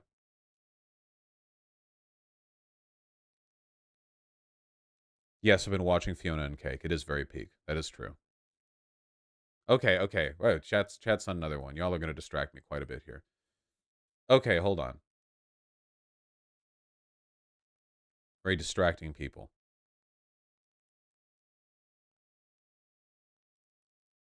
Okay. So we've got a lot to cover with regards to this very specific issue. But we're going to cover it, okay? So did you know that there are two countries in existence? One of them is called Azerbaijan, and one of them is called Armenia. I know that's crazy. You're going to have to keep a lot of information in mind. Now, Armenia is it's actually one of the world's oldest Christian countries. It's like old Christian, you know. Lots of cool castles there. You know, very, very, very interesting historically. Armenia, former Soviet state. Same with Azerbaijan. Now, Azerbaijan is a predominantly Muslim country, and Armenia and Azerbaijan hate each other. They have had two wars in the recent past since the dissolution of the Soviet Union, and it looks like they might have a third. So, in the time of the Soviet Union did their best to suppress regional ethnic conflicts within their borders because, you know, that kind of takes away from the whole, like, one big socialist paradise thing. And since the dissolution of the Soviet Union, Russia has actually tried to keep the two from fighting. In a weird instance of Russia dissuading rather than encouraging conflict, they have actually tried to be mediators, unsuccessfully, mind you. I love this image because congrats to Armenia and Azerbaijan for breaking international relations theory. This is real. Armenia, supported by the United States, the Russian Federation, Iran, France, and India for some reason. Whereas Azerbaijan, supported by Israel, Turkey, and the European Union, except for France. Not a joke, by the way. Unironically, like the wild card of international relations. It's very weird, you know? Here, let's take a look at the map, okay? So Armenia and Azerbaijan are right here. They are both right to the north of the northwesternmost portion of Iran. As you can see, they are sort of Azerbaijan is tiptoe touching Russia right here. They're right next to Georgia, the country that Russia invaded recently, you know, trying to stamp them down. Now, Armenia and Azerbaijan have been at each other's throats for like a long time, going back historically. So I'm gonna kind of try to skip all that. Man, Russia is so big. What the hell, man? I know this map projection really like overstates how big Russia is, but it's genuinely crazy. Like you're looking at this conflict, it's like, all right, let's, you know, yeah, I know it's distorted, but even without the distortion, Russia is a very big country. So, what about that other little part without a name? This area? Don't worry about it. Don't worry about it. So, so here's the dealio, okay? Armenia and Azerbaijan are fighting over, well, a lot of stuff, but right now it is the Republic of Artsakh, okay? So the Armenian-Azeri conflict, very much like many regional conflicts, a lot of it comes down to fighting over like a they already surrendered. I know. We'll get to that, okay? Over a disputed region. Now, this region is predominantly occupied by Armenian ethnics, okay? So the people in this area are historically and culturally predominantly Armenian. However, following the last military conflict back in 2020, which I covered on this channel, this area is controlled by Azerbaijan. Kind of, but not really. They operate sort of as a separate republic. Internationally, it is recognized as a section of Azerbaijan, but they haven't exercised full control over the region, and it functionally operates as an autonomous, kind of Armenian republic. Now, over the past year, Azerbaijan has been trying to starve out this republic because they don't like the Armenian ethnic breakaway element to it. So I think the population of this is a bit over 100,000. How is let me see. Ongoing and there's conflict this region. Yeah, Nagorno-Karabakh. There we go. What is the population? About 150,000. So there you go. Disputed territory internationally recognized as part of Azerbaijan, although most of it has been governed by the unrecognized Republic of Artsakh since the end of the war in 1994, the first war. Representatives of the government have been holding peace talks mediated by the OSCE Minsk group on the region's disputed status. Okay. On September 2020, a new war broke out in Nagorno-Karabakh. I believe that following this conflict, Armenia reclaimed a small portion of this republic. I think like a third of the territory. I could be wrong on that. Which saw the armed forces of both Azerbaijan and Armenia report military and civilian casualties.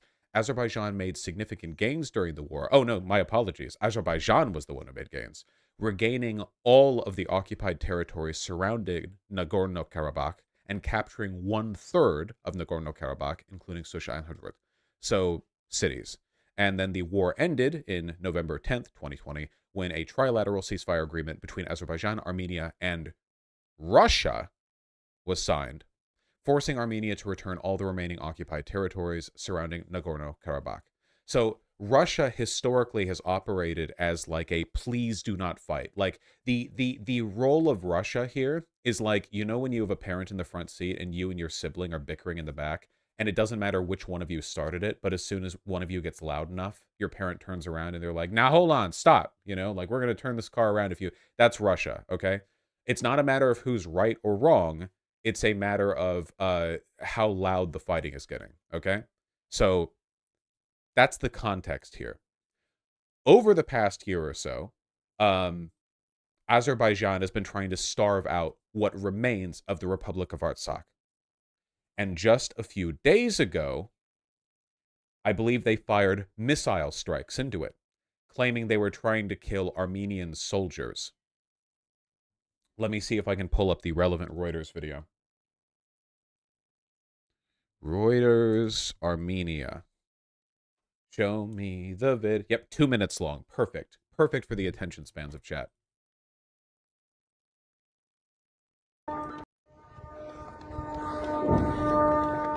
Azerbaijan launched military action in the Nagorno-Karabakh region on Tuesday, a move that could foreshadow a new war.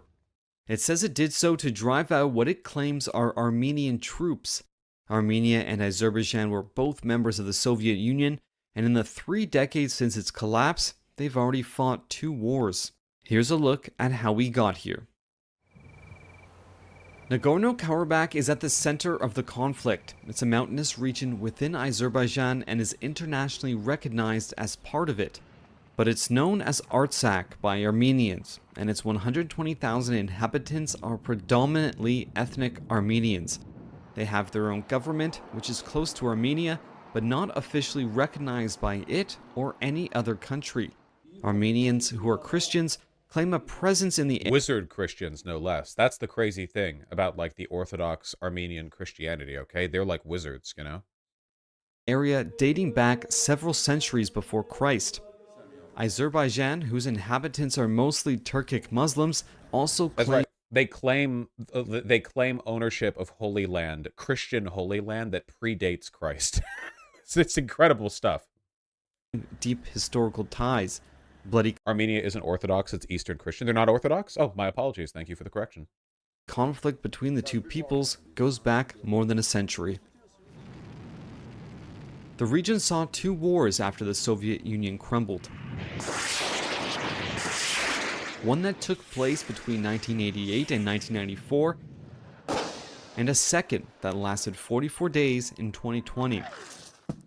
Over the course of the 2 wars, tens of thousands died.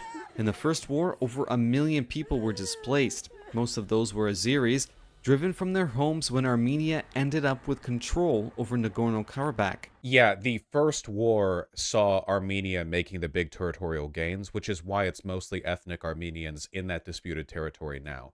The second war, the one in 2020, was Azerbaijan reclaiming a portion of that territory. In the second, Azerbaijan managed to take back 1/3 of Nagorno-Karabakh. Russia brokered a ceasefire between the two, providing peacekeepers to guard the Lachin corridor, a crucial road that connects the territory to Armenia. Analysts say successive rounds of talks have brought the two sides closer to a permanent peace treaty, but a final settlement remains elusive. Tensions started ratcheting up again when a group of Azerbaijani civilians, identifying themselves as environmental activists, began blocking the Lachin corridor. An Azerbaijan checkpoint was set up, blocking the flow of goods to Armenia. It caused what the US called a rapidly deteriorating humanitarian situation. Yeah. So, again, this is really complicated, but the apparent goal, official or otherwise, largely seems to be about like starving out the Republic of Artsakh, the portion of the disputed territory that is still de facto controlled by Armenian ethnics. As a consequence of this, the conditions have rapidly worsened, and it seems like it is a precursor. No, Vosh, it was always mostly made up of ethnic Armenians. The only reason Artsakh was part of Azerbaijan is because of Stalin's shit colonial border drawing. Okay, so you're saying this region has always been Armenian, and it's the classic like British Empire gambit of poorly drawing borders, and Armenia wanted to reclaim that territory in a war, so they did, and now Azerbaijan is trying to take it back. Okay, I'm not going to litigate like who's right or wrong in this conflict historically. Obviously, like, Armenia is known mostly for an event called the Armenian Genocide, so they're not exactly strangers to suffering. But at this moment, right now, today, Azerbaijan is objectively, undeniably the worst of the two. For one, Azerbaijan is like a full-on, like, authoritarian dictatorship. There are essentially no civil or political rights there. Armenia isn't great, but it is significantly more liberal and democratic than Azerbaijan to a significant extent.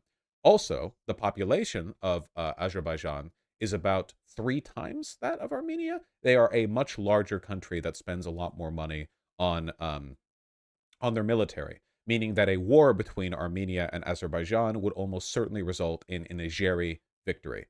Now, where are they getting that money from? Well, Azerbaijan has lots of natural gas, which they sell, in large part, to the European Union, which is one of the reasons why the European Union has a tendency to support Azerbaijan. Likewise, they have positive relations with Turkey. Turkey has a, here, let me pull up the map again, okay, 1 second. Fucking international relation. This is like one of the most complicated. It's so counterintuitive, okay? So, here. Azerbaijan and Armenia are right here, okay? Now, Turkey and Azerbaijan are in good terms with each other. Well, kind of. Part of this has to do, I believe, with natural gas sales, but a lot of this also has to do with like shared Islamic sort of bias and preferentiality over Armenia. They're both Turkic, like ethnically and historically. Turkey, yeah, they consider themselves brotherly. They get along. So there's like an economic and a cultural tie between the two. Additionally, okay, Israel supports Azerbaijan because Azerbaijan does not get along with Iran. And Iran supports Armenia, as I understand it, because it serves essentially as something of a buffer with Turkey. Not to say that Turkey and Iran are like openly fighting, but Iran wants there to be an ally in the region that isn't just like full on, here's the Turkey block right here, Azerbaijan, Turkey, Armenia. Iran has an Azeri ethnic minority too, which I imagine they treat poorly. Why France supports Armenia? I have no idea. No clue. I do know, however, that Palestine, or at least like Hamas, I believe, supports Azerbaijan. Supports Armenia because Israel supports Azerbaijan. So this is like a World War I situation where everyone supports others because the other people don't like the other. So it's and Russia, again, Russia primarily seems interested in avoiding conflict, and because right now Azerbaijan is the one prompting conflict, it's complicated, but I think Russia officially is trying to push Azerbaijan to de-escalate, even though a lot of Russian media officials are supporting Azerbaijan because they're bloodthirsty. Yeah, Russia is largely like sort of detached because they have like no power or political will to do anything here. Why is France breaking with the EU? I have no idea. France gets most of its electricity from nuclear power. They might not be as influenced by the gas trade as the EU. That might literally be it. It could literally just be energy politics. Also, India supports Armenia. I don't know why. Even the little chart down here says for some reason. I don't know why. Maybe for fun? Maybe they support Armenia because they don't want Azerbaijan because they don't like an ally of Azerbaijan. I don't know. Muslims. That's it. That's right. India hates Muslims. So they support Armenia because they hate Azerbaijan because Azerbaijan is an Islamic country. That's it. That makes sense. That's right.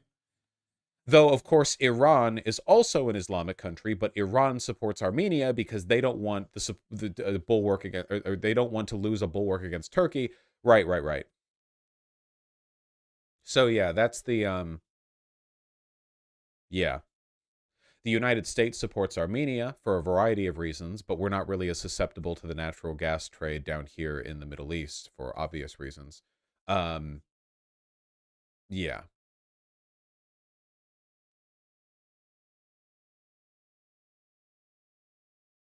Pakistan probably supports Azerbaijan too, if I had to guess. I don't know. Do you think NATO should deal with Azerbaijan the same way they did with Serbia? Well, hold on. Let's calm the bloodthirsty. Calm the bloodthirsty. Okay, please. NATO is over here. Serbia is right here. Okay, the Caucasus are over here. Though admittedly Turkey is a member of NATO and they literally border Armenia. But let's calm down a little bit. Um, yeah. So yeah, the enemy of my enemy of my enemy of my enemy. Blah, blah, blah, blah, blah. There are several villages that are completely surrounded by the Azeris, and the electricity and communication is cut off. It seems like it's pretty inevitable at this point that Azerbaijan is going to invade and try to retake that territory. Now, what they're planning to do and what they've indicated they are willing to do seems like it's going to be like a full-on genocide. Now, obviously, the Azerbaijan or the Azeri government has not come out and said, "Yeah, we plan on killing everyone in the disputed territory so that we can completely repopulate it with ethnic Azeris." They haven't said that, but you know, it's like a writing on the wall kind of thing. The basic lesson learned here is that Azerbaijan has never been able to fully control this disputed territory because it's historically and ethnically Armenian. So their presumed solution to that would just be like wiping the like just wiping out the whole population. They have already. They've already done the wiping out, or they've already just said they're going to do a genocide. Oh yeah, no, the conflict is already beginning. It's happening. The Azeri government literally has theme parks dedicated to killing Armenians. Hold on.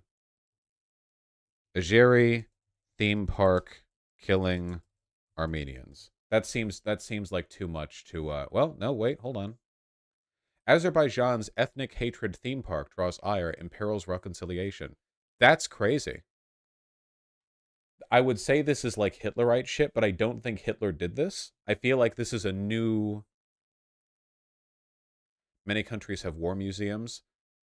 What's less usual is for such a museum to open mere months after the war and to feature cartoonish-like mannequins of enemy soldiers, yet this is what it's on display in downtown Baku, the capital of Azerbaijan, in a museum that was inaugurated on April 12th by Azerbaijani President Ilham Aliyev. Mm-hmm.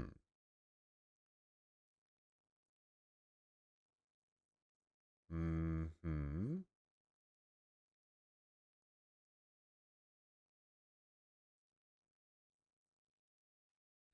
Boschman trying to get you to click this link for 3 years. They have war slaves. Well, I can't imagine why I wouldn't click that link like out of context for no reason while doing a Ben Shapiro segment in 2021. The Syrian mercenaries used as cannon fodder in Nagorno-Karabakh. Who's using them? The Azerbaijans or the... Okay. Turkey and Azerbaijan, because they're besties, deny that Syrian mercenaries were used in the recent offensive in Nagorno-Karabakh, but 4 Syrians have told the BBC that after enlisting for sentry duties in Azerbaijan, they were unexpectedly thrown to battle in the front line. Cool, cool.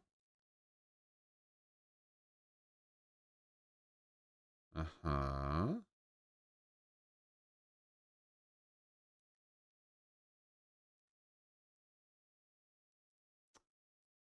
Neat. Seferov was an Azerbaijani military officer who used an axe to murder an Armenian counterpart during a NATO partnership training exercise in Hungary in 2004. Despite his murder conviction, he was pardoned by Aliyev and hailed as a hero upon his return to Baku in 2012. Oh, he just fully like hacked another guy to death, like not even in a fight. They were doing a NATO joint exercise and hailed as a hero for it. That's cool. Armenian Genocide 2. He did it to him in his sleep. Cool, cool, cool.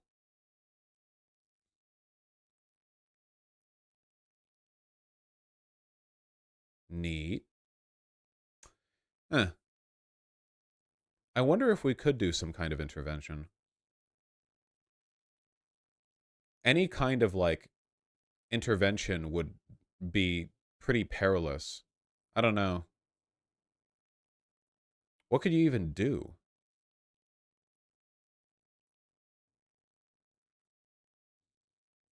Turkey wouldn't allow it? Fuck Turkey, dude. But literally, fuck Turkey. Turkey is such a shit-ass fucking country. So close to Russia. Can you imagine how funny it would be if we, like, if we did, like, East-West de-escalation by having a joint NATO, except Turkey, and Russian, like, peacekeeping force in Armenia? How funny would that be? Like, it's like, of all the conflicts, like, shaking hands over here and protecting the line or whatever. Russian soldiers killed by Azerbaijani military. Oh, this is from today.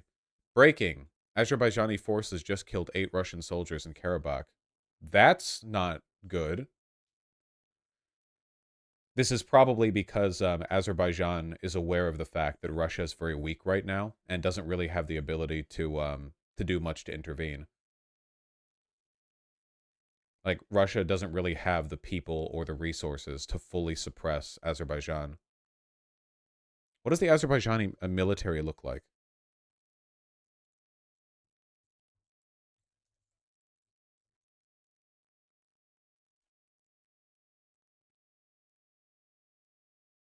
Like, what's the budget? What are we talking about here?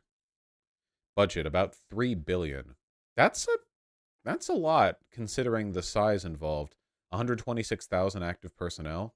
Yeah, that's a lot on the scale here. Thing is, Russia can't really intervene, plus the topography of Azerbaijan. Yeah, both Armenia and Azerbaijan are really mountainous. Hmm. What's with the Turkey hatred? Well, Turkey's bad on, like, every level. So, like, it's mostly... The main reason people hate Turkey is because they're bad in every way, is the thing. Didn't stop NATO in the Balkans?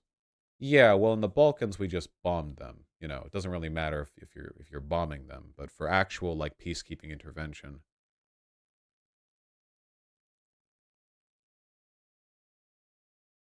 The president of the European Council did call on Azerbaijan to stop the invasion. Yeah, makes sense. I don't think anybody wants the invasion. Well, at least nobody on our side.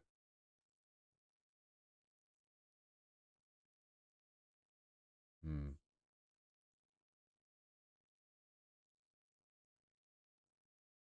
Turkey did kind of do a genocide against the Armenians that they deny to this day. Yep. In the past, Azerbaijan has detained people for voting for Armenia in Eurovision. What? Azerbaijan authorities interrogate music fans in Eurovision probe. 43 Azerbaijani music fans who voted for neighboring Armenia in this year's Eurovision have been questioned about their ethnic pride. Jesus Christ. It's like a cartoon. It's like a cartoon.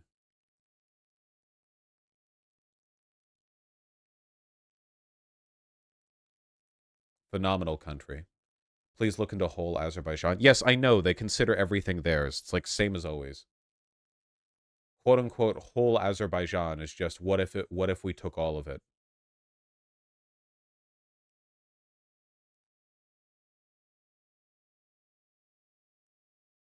Former Armenia, and then just a big chunk of Iraq and Iran. Good luck with that.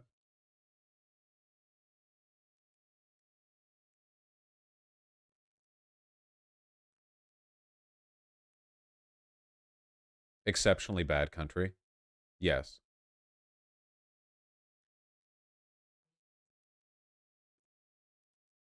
Hold on. Civil, political rights. Azerbaijan.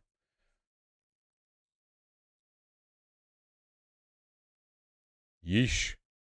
Yeah, we are now Armenian nationalists. Okay? We are Albanian and Armenian nationalists. We are both. Okay, everyone keeps linking that. I will ban everyone linking the fucking Azerbaijan theme song. Shut up, okay? Holy shit, I saw it the first 5,000 times.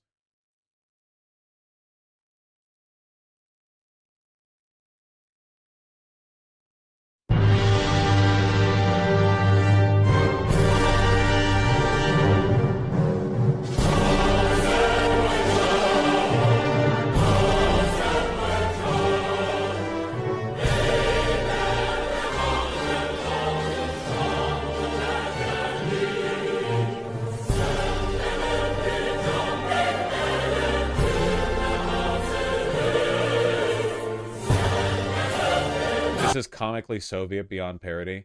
Yeah, it's literally like what if like Soviet, but they never got over their Stalinist tendencies and were actually Islamo-fascist or something. What if we this is like Azerbaijan feels like it was created by somebody who's writing like alt history fiction, you know what I mean? Like what if actually the caliphate extended that far north, you know? Like what would that be like? And it's like, "Oh, okay. Here's what I've made up, okay? This is the comically evil country that I have constructed out of fiction."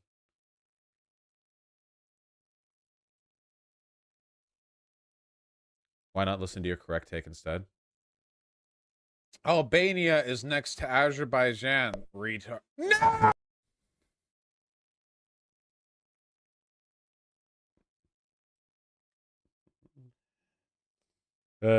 Classic.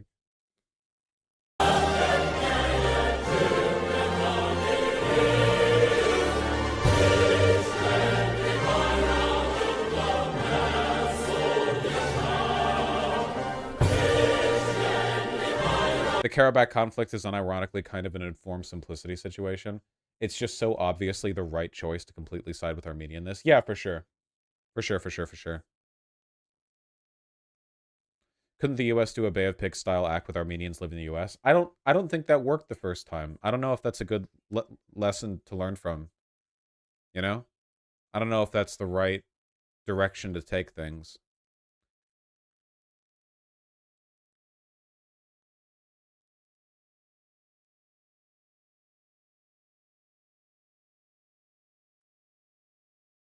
Hmm.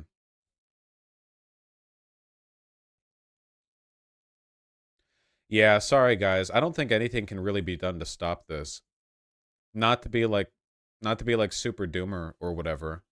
Um but if you like check off the list, right? Russia can't do anything. They do not have the political will or power right now, even if they wanted to stop this, which, you know, do they? Georgia obviously can't do anything. Turkey actively supports Armenia's downfall because Azerbaijan and Turkey are both evil, cartoonishly evil.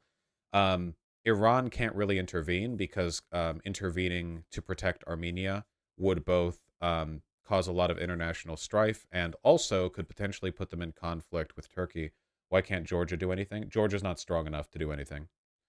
Um, yeah, assuming Iran even wanted to, like it would be pretty risky and would put Iran potentially in conflict with Turkey, which is a NATO country. So yeah, that's not ideal for them. Um, yeah, time for another U.S. interference. I don't think we can do anything. Turkey would block any NATO vote. Um, Like, there's no way Turkey would go for that. Even if it was done outside the purview of NATO and was done purely as, like, an American thing, this is a pretty tough one to justify, man. You know? We're over here. We're over here. Or they're over here. And also, Americans don't even know what an Armenia is.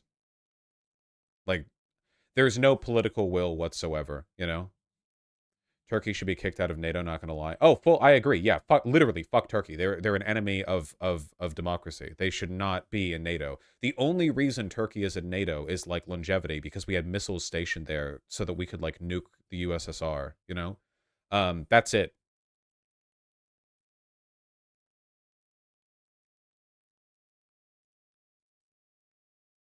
Aren't there lots of Armenians in the US? Yeah, I wonder what happened in the Caucasus and the rest of the world that would have made them flee in large numbers.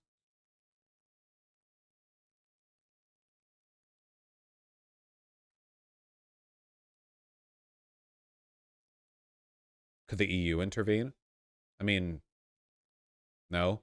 The EU doesn't really have like joint military capabilities, like functional. I mean, they do like technically, but they don't.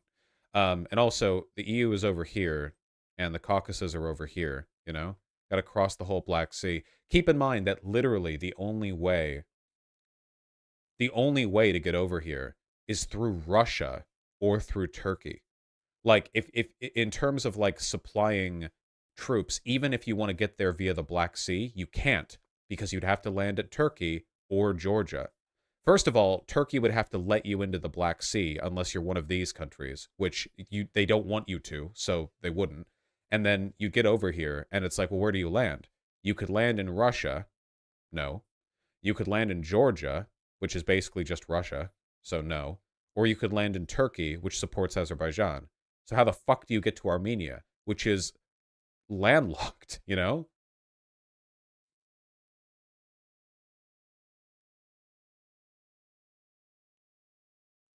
Plane? Over what airspace? Georgian airspace or Turkish airspace? Again, keep in mind the we had like airspace access to Serbia when we did the NATO intervention over there. Space drop? Okay, space drop. Gotcha.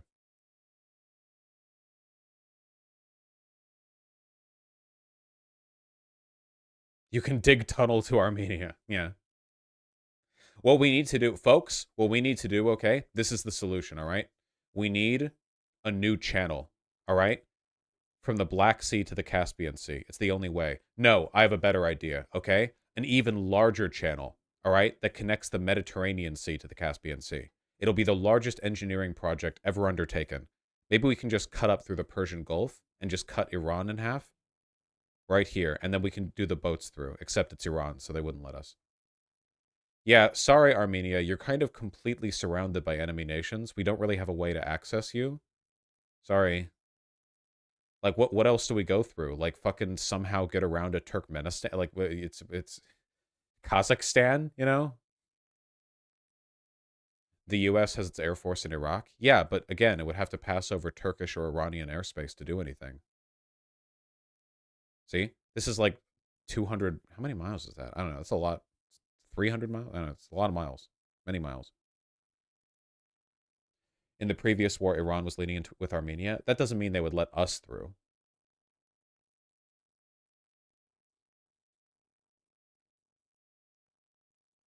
Is Turkey going to shoot down U.S. planes? No, they wouldn't do that, but it would lead to a lot of conflict. And I really don't think the American people would be on board with us alienating Turkey just so we can intervene to save Armenia, you know?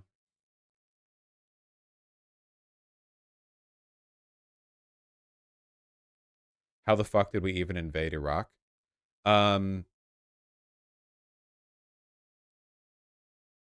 Well, for the Gulf War, we initially intervened to protect Kuwait, so it would have been through here and up, right? But Saudi Arabia would have been our... Yeah, Kuwait and Saudi Arabia would have been our ins through that.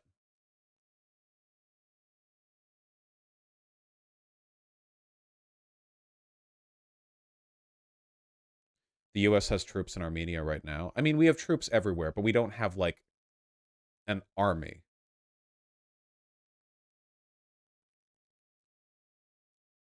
Hmm.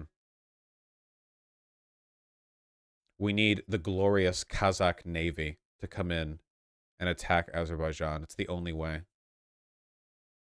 Vroom. The Russians aren't helping refugees and no one can flee because the Azeri still block the Lechian border. Yeah, it's not good. Thousands of people are stuck in the Stepanakert airport without water, food, and other essential supplies for hours. The Russians aren't doing anything. The Red Cross should get involved. How could the Red Cross even get involved? Armenia is just like a really... Armenia is just in a really bad position for, like, aid. They're not even connected to either the Caspian or Black Sea. Like, they're landlocked even to the sea. If Turkey was an actual ally of democracy, it would be fine, but they're not, so it's not. Okay, guys, here's the real plan. Are you ready for it? Okay, guys, are you ready for it? I don't think you're ready for it, but I'm going to tell you anyway, okay? So, operating on the assumption that Syria isn't a real country anymore, okay? Because we've got lots of troops over here. Well, at least we used to. We still have some, okay? We pal up with our buddy, Rojava, okay? And we move along. Then we tiptoe right here across the northern border of Iraq, all right? Real sneaky-like, okay? Then we wait for some kind of Muslim holiday. I don't know, all right? When they're busy singing their praises to the Ayatollah or whatever, we move up super, super quick in Kablama. We're in Armenia. How about that? Does that work? Ramadan? We wait for Ramadan. I don't know anything about Islam, but I'm pretty sure that they can't shoot you if it's Ramadan. I'm pretty sure that's how it works. That's just a total war tier strat. Yep. That's just the Kurdish territories. You know, it is true that this area right here is Kurdistan, okay? Maybe what we need to do is play on our recent friendly relations with the Kurds, and we just need to, like, have them sneak us in. They can smuggle us in, all right?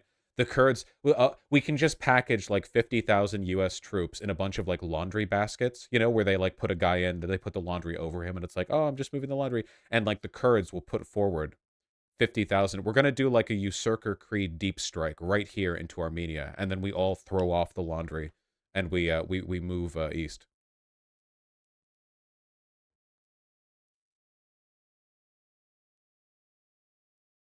Maybe a Trojan horse, yeah. Georgia isn't Russia. No, Georgia isn't Russia, but Georgia doesn't have much political will outside of Russian control. I mean, that was the whole point of the invasion. How soon do you think war might break out? The war is already happening? Like, there have already been a bunch of strikes from Azerbaijan on the territory. It's basically already happening. The only reason that it hasn't, like, officially been declared is because the strikes from Azerbaijan have been on the autonomous territory, not technically Armenia. Georgia hates Russia. That's kind of incorrect. Yeah, but okay, wait, hold on. I could be completely incorrect on this. Doesn't Georgia have, like, no power? That was the whole point. Like, Russia broke them. Like, Georgia might want to escape Russia's control, but they were like, their back was broken by Russia. They can't do anything. I'm sorry, I might be oversimplifying the situation there. My impression was that Georgia functionally doesn't have much national autonomy, even if they hate Russia. Georgia has only one internet line, if I recall correctly. Huh. Georgians hate Russia. The Georgian government loves them. Okay, yeah, that's what I mean. Like, that was the point of the Russian invasion, right? It was to, like, fucking break them in line, you know? Even if the people hate Russia, like, Georgia, the nation, can't be a military ally of Armenia.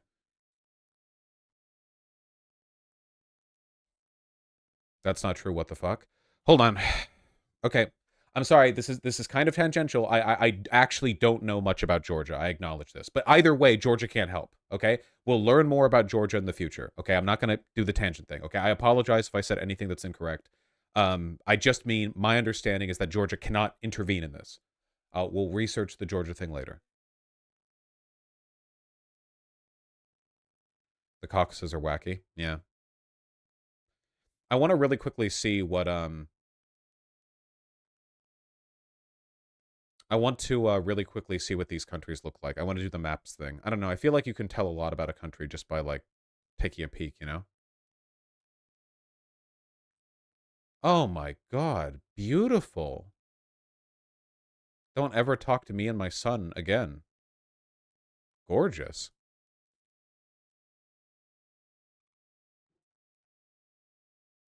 Wow, this looks quite nice. Oh. Dude, fucking wizard Christianity. Holy shit. Isn't it crazy how fucking, like, America is Protestant, and Protestants are the ugliest Christians by far.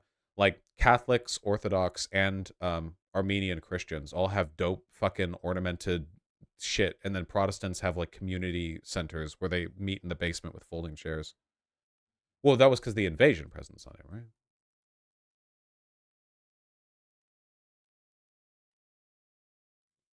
I have a feeling most of the photos we're going to see will be of, yeah, will be of, like, religious architecture.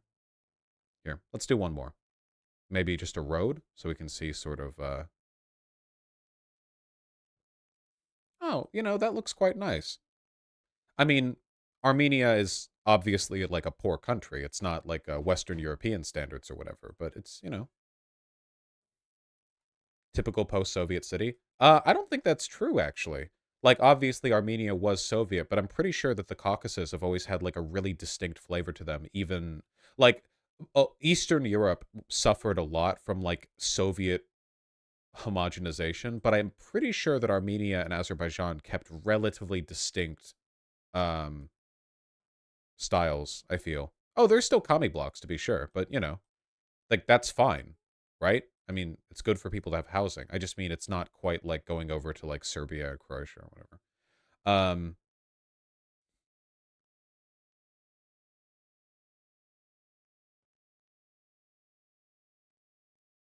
Most of Eastern Europe had to be rebuilt after World War II. The Caucasus did not. Oh, that's a good point. Yeah. World War II would have destroyed a lot of Eastern Europe, but the Caucasus haven't. Yeah, the Caucasus didn't suffer during World War II. I think. I don't think there was wide. I don't think there was large scale conflict here. Was there? No, there wasn't. Was there? I don't think there was. Might have been. It was a world war. There was some war. I mean, there's some stuff, but, like, okay. Now to look at Azerbaijan. Okay, so these are the bad guys. Okay, that's pretty cool. All right, so we're out in the middle of nowhere here. Are we in the middle of nowhere? Isn't this their capital? Here, let's go into, like, the city. Oh, wow. Oh, my... Okay, that's really pretty. Oh, that looks really nice. This looks almost Parisian, doesn't it? I know it not really, but, like, the way it has the overhang and there's, like, a little balcony over the windows and it's mixed development and stuff. At the very least, a similar, like, set of priorities to the Parisian development.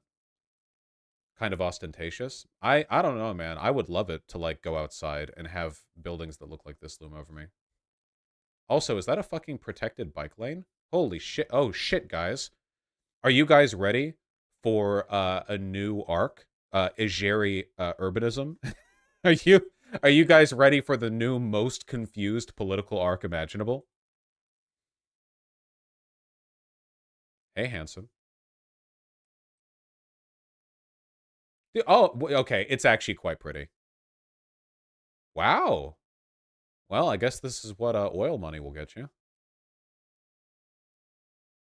Ruins the vibe. Fuck this building, huh? Like, look at that. Beautiful. And then, like, fuck off. You know? Beautiful. Beautiful. Fuck off. Yeah. Yeah, I want to go to Melbourne for a minute. Ah, pretty. It's kind of interesting. Like, Armenia and I feel like Armenia and Azerbaijan both have very different architecture to what I would expect for their respective religions, right? When I think of, like, Islamic architecture, I think of stuff that's like Iranian or like Saudi Arabian or whatever. I guess, like, that's kind of like where my mind goes to. And when I think of stuff that's Christian, I think Catholic. So in both senses, this place has, like, a distinct architectural flavor for their religions. At least to me, you know. Islamic architecture is normally very intricate. Yes, it is. Islamic architecture, from, like, all the Islamic architecture I've seen, it's very, very nice. Yes. Oh man. Oh, look at the fountain. Look at the Why two, Vermin? That looks nice. The Artsakh Defense Forces had to surrender today, and Azerbaijan is going to, quote, integrate it. Yeah, that was pretty much inevitable. Yeah, yeah. We know that the autonomous region is surrender. They have no chance at resisting Azerbaijan. Like, none. Zero chance. And technically, the area is internationally recognized as Azeri territory. So it's not surprising. The question is, are they going to kill all the inhabitants, or a lot of them? Like, are they going to do some genocide shit, like they have been saying they're going to? And are they going to continue the fight into what is legally recognized as Armenia? My answers to that is they almost certainly will do something at least resembling ethnic cleansing. I don't know whether they're going to strike Armenia. I got you, Berman.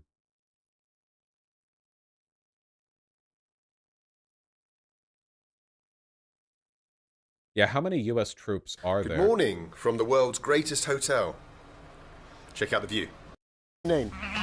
My name is Pola. Getting arrested. Nice section down here. Good morning.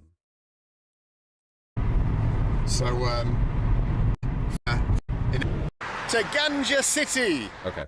Wasn't one of the major reasons the Soviet Union had to walk back some of their policies on religion because of the Caucasus? Like the areas that are now known as Azerbaijan and Armenia is like, whoa, what the fuck? You're banning religion? But we're like super religious, you know?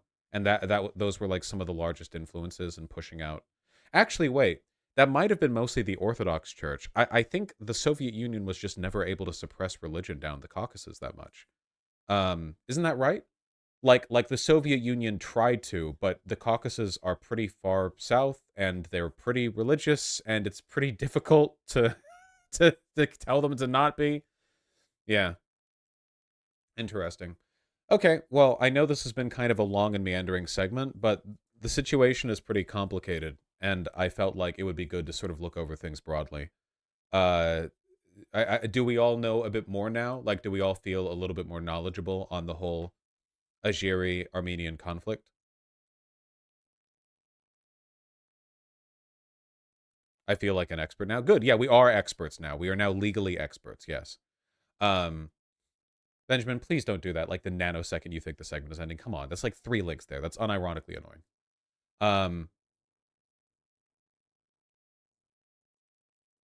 Can we see Georgia? Doesn't Georgia have like one telephone the whole country has to share? Oh, well. Wait, which is the capital? Kutaisi or Tbilisi? Tbilisi. Tbilisi? Okay. Oh. Oh. Wow.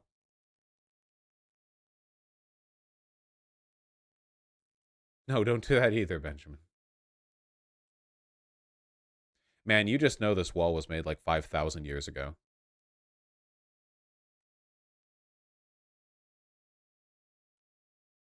These are all middle-income countries? Yeah. Like, the Caucasus are probably...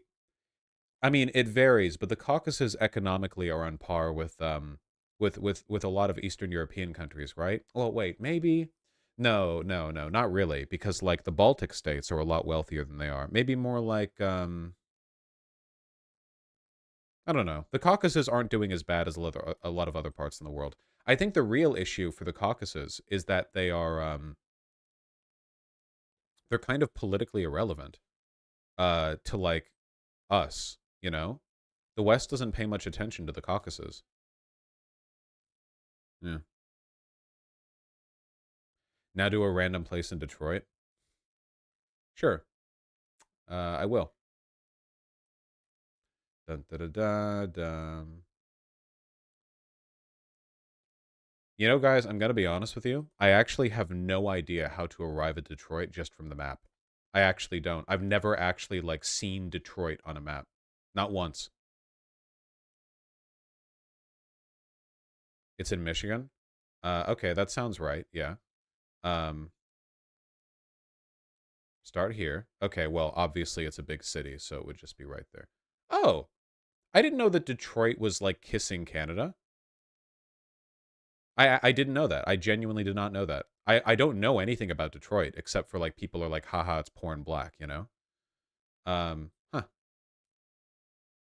I mean, I knew it was close to Toronto, like, Seattle's close to Vancouver. That's why it's so bad. Yeah, you do, like, a random pin drop in Detroit, and you see, like, Canucks wandering the street, ruining everything. Sick of Detroit being the butt of jokes. Well, we did say we were going to drop a pin, so... Oh, yeah, that's right. We're in a Western country now. All right. Give us quality. Yeah. Well, it could be worse, I suppose. I love how desolate this looks compared to, like, Armenia. We just were...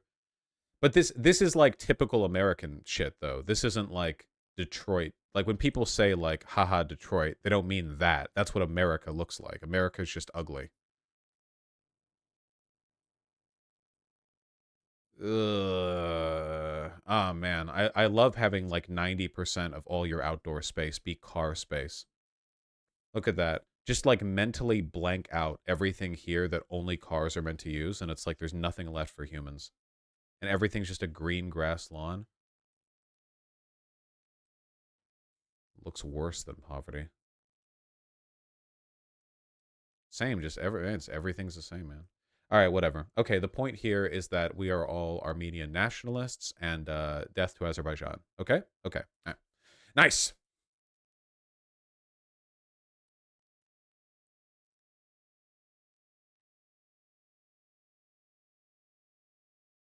Well done.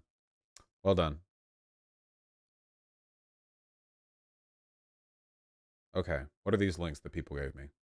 Discussing the Manosphere featuring FD Signifier. Oh, another Sisyphus video. Well, I don't want to watch this because watching left-leaning content creators is the death of action or something something. Charlie Kirk debates trans-Marxist Ben Carollo 1 year ago. Why was this linked? Of what relevance is this? The role of social media and blah blah.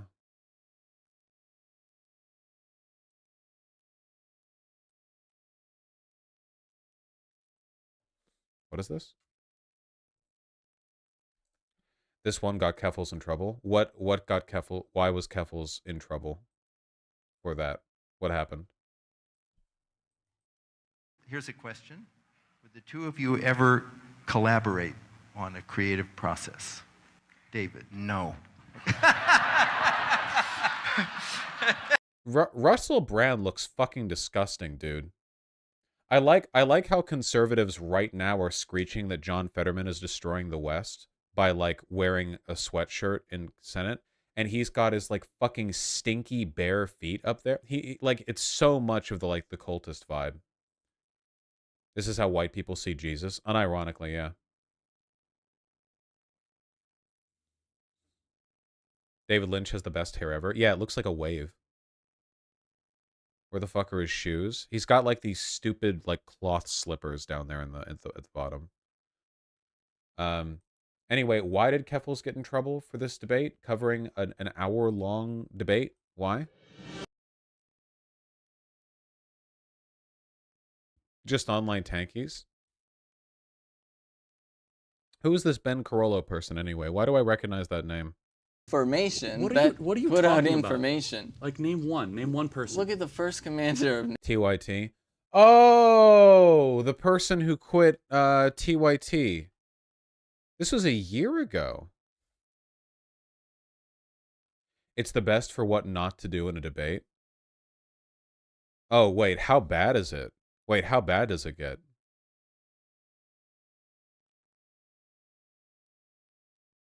It's bad? It's like an hour long. We don't even have time with how often I pause stuff. Wait, hold on. As of 30 minutes ago, breaking, Azerbaijani armed forces began to fire in direction of Armenian positions in direction of Gegharkunik region of Armenia. Oh, okay, never mind. All right. I thought it would take a bit longer than that, but never mind. Okay. So they're full on just shelling Armenia now. They saw my stream. Yeah, they saw my stream. Azerbaijani officials were like, the Westoids know. If we are to act, we have to act now. Wish we could help them. Yeah, me too. But unfortunately, I genuinely don't think there is any mechanism by which the United States can meaningfully assist. I genuinely do not. The only thing that I could really think of is if Azerbaijan really fucks up and kills U.S. soldiers, we could probably motivate, like, the public will to intervene. You know?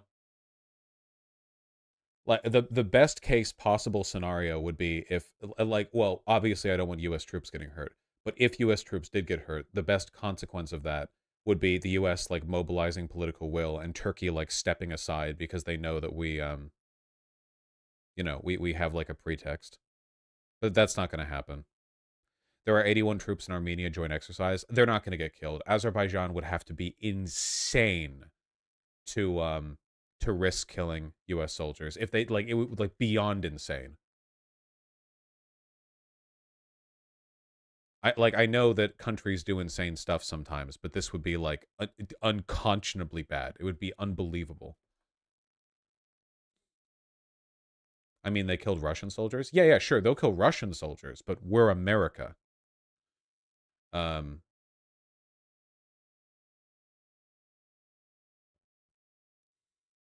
We'll see. There's too many windows open right now. Benny is a tanky bitch, according to what the staff at TYT told me after she quit. Well, it's like we said, TYT just keeps platforming fascists. I'll look at 5 minutes of this. That's what I'll look at. 5 minutes of this. Is there a particular segment of this you want me to go over? Because I'm doing 5 minutes of it. That's what I'm doing. I'm doing 5 minutes of this. Is there a particular timestamp you want me to begin at so I can get a flavor for how bad this gets? It's all bad? No, the start is good. It's all equally bad? Really? That's impressive. Okay, 5 minutes. Nope. Welcome to another episode of Debate Night. We're joined by Rala.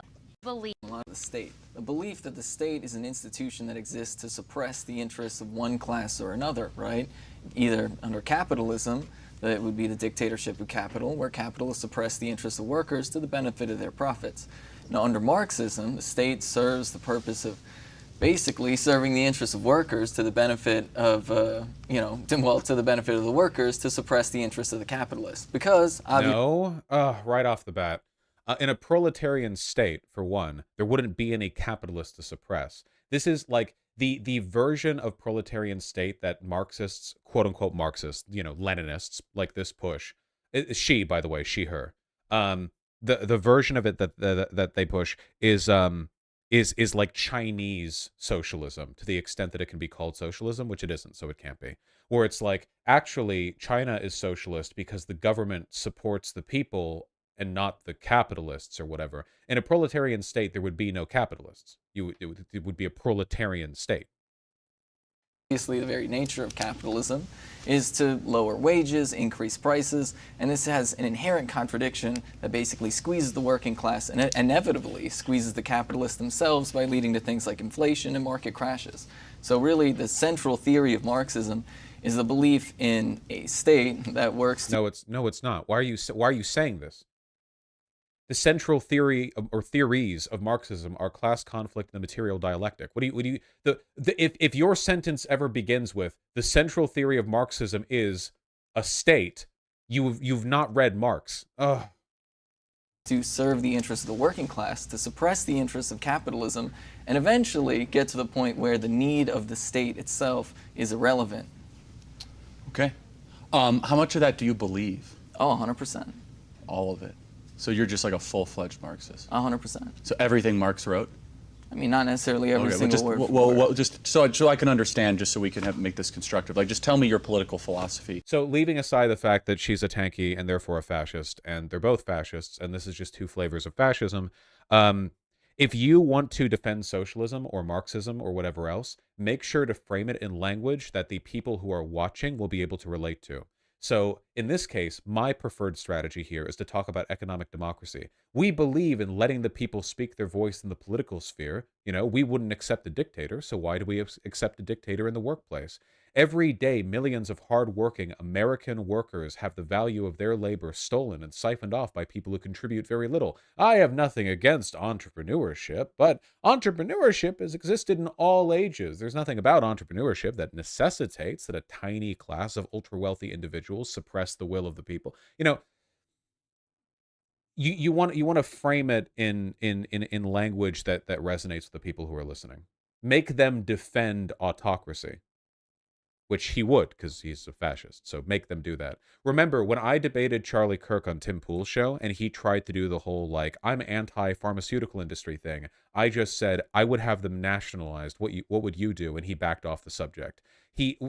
Fascists have to LARP at being populists because that, like, phony appeal to the everyman, that, like, imagined majority is what they build their imagined consensus from. They try not to act as autocrats, even though they are. Like, a fascist will very rarely say something like, I should determine what the people want. They'll almost never say that, you know? Even though that is true, that is what they believe. They want to set the standards by which everyone should live, but they have to pretend that they're actually, like, speaking to some common voice. So you have to weaponize that. You have to take advantage of their inability to consistently own up to their political beliefs. When it comes to Marxism? Well, I think that really is my philosophy, and we really have to look at, like, not necessarily Marx, who's the theoretician, right? Not even necessarily Engels. We also have to look at the practitioners of Marxism, right? So those people being, like, obviously Lenin, Mao, today. Oh, you're a big fan of Mao? Mao's a pretty interesting character. How many people did he murder? How many people did he murder? That's good. That's what I call good socialist optics right here. How many people did Mao murder? Yeah, I don't know. 50 million? Like, well, okay.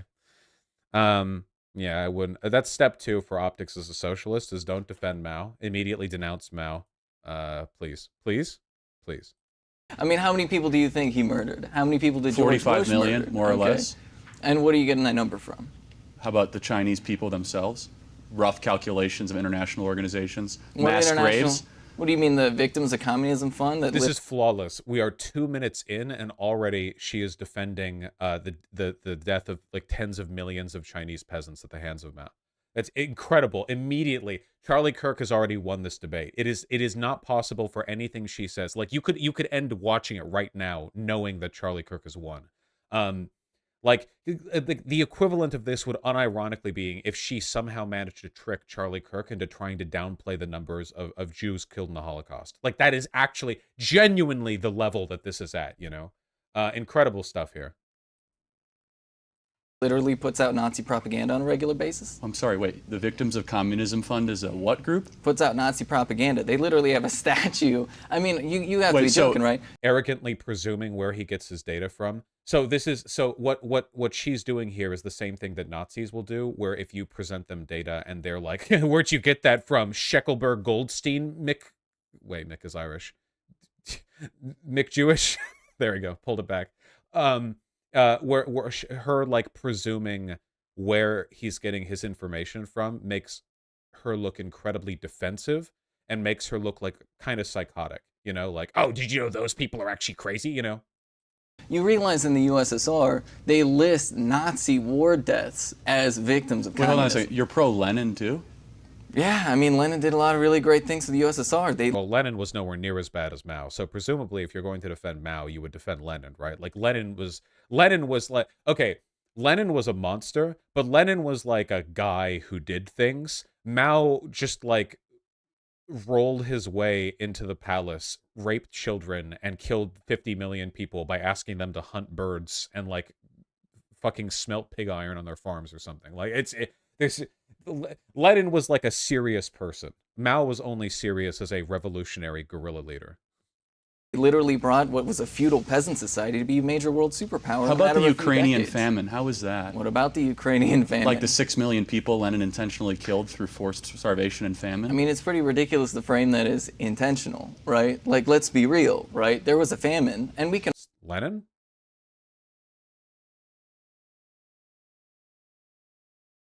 I can't believe that she's so ill-informed on the subject that she's not even going to correct him on that.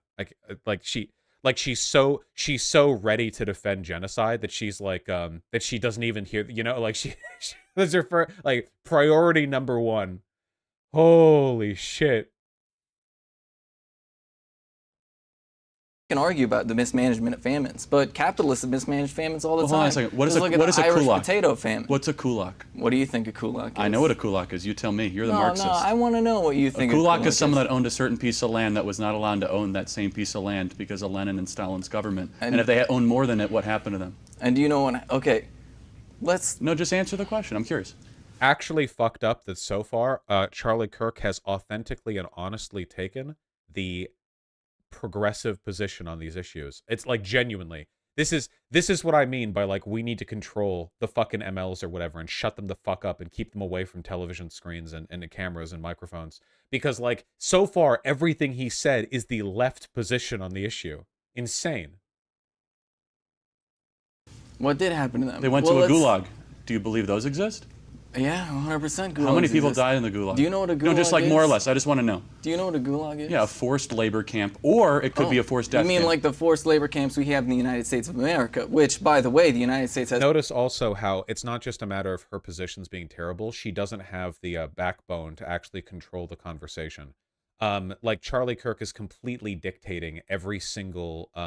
Yeah, whataboutism is like the go-to for Red Fash because, like, obviously they like defend 50 genocides, right? So, like, Jesus, you talk to a Nazi and how many genocides do Nazis defend? Well, it's usually one because that's the one they care about. You talk to a fucking tanky and it's like, well, whole shit, you know, let me pull out my document of mass death events that I have to defend. Jesus Christ. You know, it's so in addition to the whataboutism, it's just he's completely dictating the terms of the conversation. She's just sort of weakly answering to these points. There's more people under forced labor than any other country. Where? In our federal prison system. How'd they get and to our state wait, hold on. prison How'd they get to system. prison? They committed crimes. Oh, and okay, so it's not forced. They made a choice. Are you familiar with the... Wait, no, that's a phenomenal... Retarded point from Charlie, of course. Like, they chose to shoplift, therefore 10 trillion years of forced penal labor. Phenomenal red herring argument you made. I'm just curious. It's not just, I just want to know, how many people died in the gulags? No, more or less. I'm just curious. How many people died in American prisons? Hold on a second. No answer. I'm just curious. Gulags, how many people died? I'm just curious. Give me a number. 10 million, 15, 20, 25 million, 30 million? You know, there's this really amazing anecdote. It's really interesting. You see, and 100,000? No, like, just, I want a number, no, like, listen, more or less. Listen, because let's talk about how they get these numbers, right? This is a perfect example. There's this really great story, right? Oh man, she's actually gonna stick to this. Like, this is what she wants to talk about. She's like, okay, well, hold on. Yeah, let me explain to you. Have you ever noticed how, like, the doors into the gas chambers were made of wood and weren't sealed properly? That's kind of curious. I'm like, whoa, what the fuck is she doing? She went on there just to let him win. I mean, ideologically, they're really not that far off, you know? There's very little about Charlie Kirk's ideology that wouldn't have worked if he was a high-ranking party member under Stalin. Seriously. The, like, hyper-nationalism, the suppression of political dissidencies, the purging of degenerates framed as people susceptible to Western bourgeois propaganda, most of what he believes could have easily slotted in with them, even more so with Mao, I feel. So it's, you know, these are the people who say Vosh harms the left. True! Literally true, yeah. These are the people who are like, yeah, Vosh is like destroying the reputation of the left by supporting Joe Biden.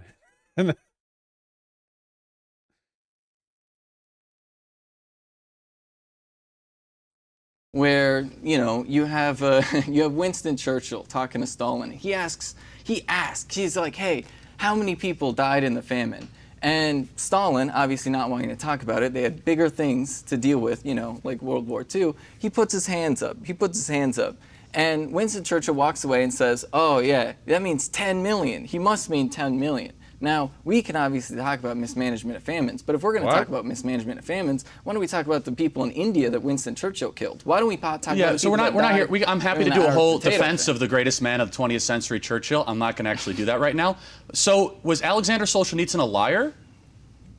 I don't know who that is. You're kidding me. You're a Marxist that you do not know who Alexander Solzhenitsyn is. He wrote a book called The Gulag Archipelago, which was a first-person account. He actually was in a gulag. Come on. Oh, man. This is bad on, like, every possible level. That's crazy. So, and you don't even know who he is. You know that people that worked on it admitted that they just made up a lot of those numbers, right? He lived in one, my friend. There's a lot of people who lived in the gulags. In fact, there's a really great... yeah, and so they're liars? I mean, yeah, there's a lot of people that lie about communism on a daily let me get basis. this right. So the pastor who spent a decade in a forced... We watched 5 minutes? No, we skipped the first 2 minutes. ...labor camp with 1 hour of sunshine a day, Joseph Bondarenko, he lied about that? I mean, because he wanted to just spread the gospel? I'm curious, just kind of like what your belief is on gulags, so we can just have like a similar. Okay, I'll tell you. I'll give you a really great example, right? And you see, the CIA actually ran numbers. Okay, sorry. Hold on. Let's wait for the. Yeah. Okay. On this is really interesting. So somewhere around 10% of the people, right, that like were in the gulags during their peak, which by the way was after a civil war in Russia, right? Obviously with a white army that they had to deal with. I think this is actually maybe the best possible argument, like the best evidence you could possibly put forward to indicate not only that she and people like her aren't leftists, right? Like we can agree literally so far, like she is bought fully into the framing that like her way of defending socialism is just downplaying genocides, for one. Like that's what Marx would have done. Like if Marx was around today, he would have been like, oh, well, actually, let me explain. Like he wouldn't have just denounced all of it. But like there is no reason to defend in any way the USSR or Red China or whatever else at all when talking about socialism. You don't have to. There's no relationship between these factors. If you want to, you can talk about very specific things the USSR did that were good. Housing policy would be a good example. If you want to talk about some value to housing policy, go like, hey, here, you know, housing in the Soviet Union wasn't like amazing, but the decommodification of housing and providing it, you know, through the government did something, and that something was that quite poor people were able to live in apartments. You know, that's something, right? Maybe we can learn from that. Defending the project as a whole is absolutely worthless. These are the people who shit on Debate Bros, by the way, only then to make a complete fool of themselves in debate. Yeah, it turns out it's not so easy, huh? And Charlie Kirk is quite good at it, too. He's one of the smarter and more quick-witted, dishonest interlocutors. You have to be careful with people like him. There are far easier marks than him.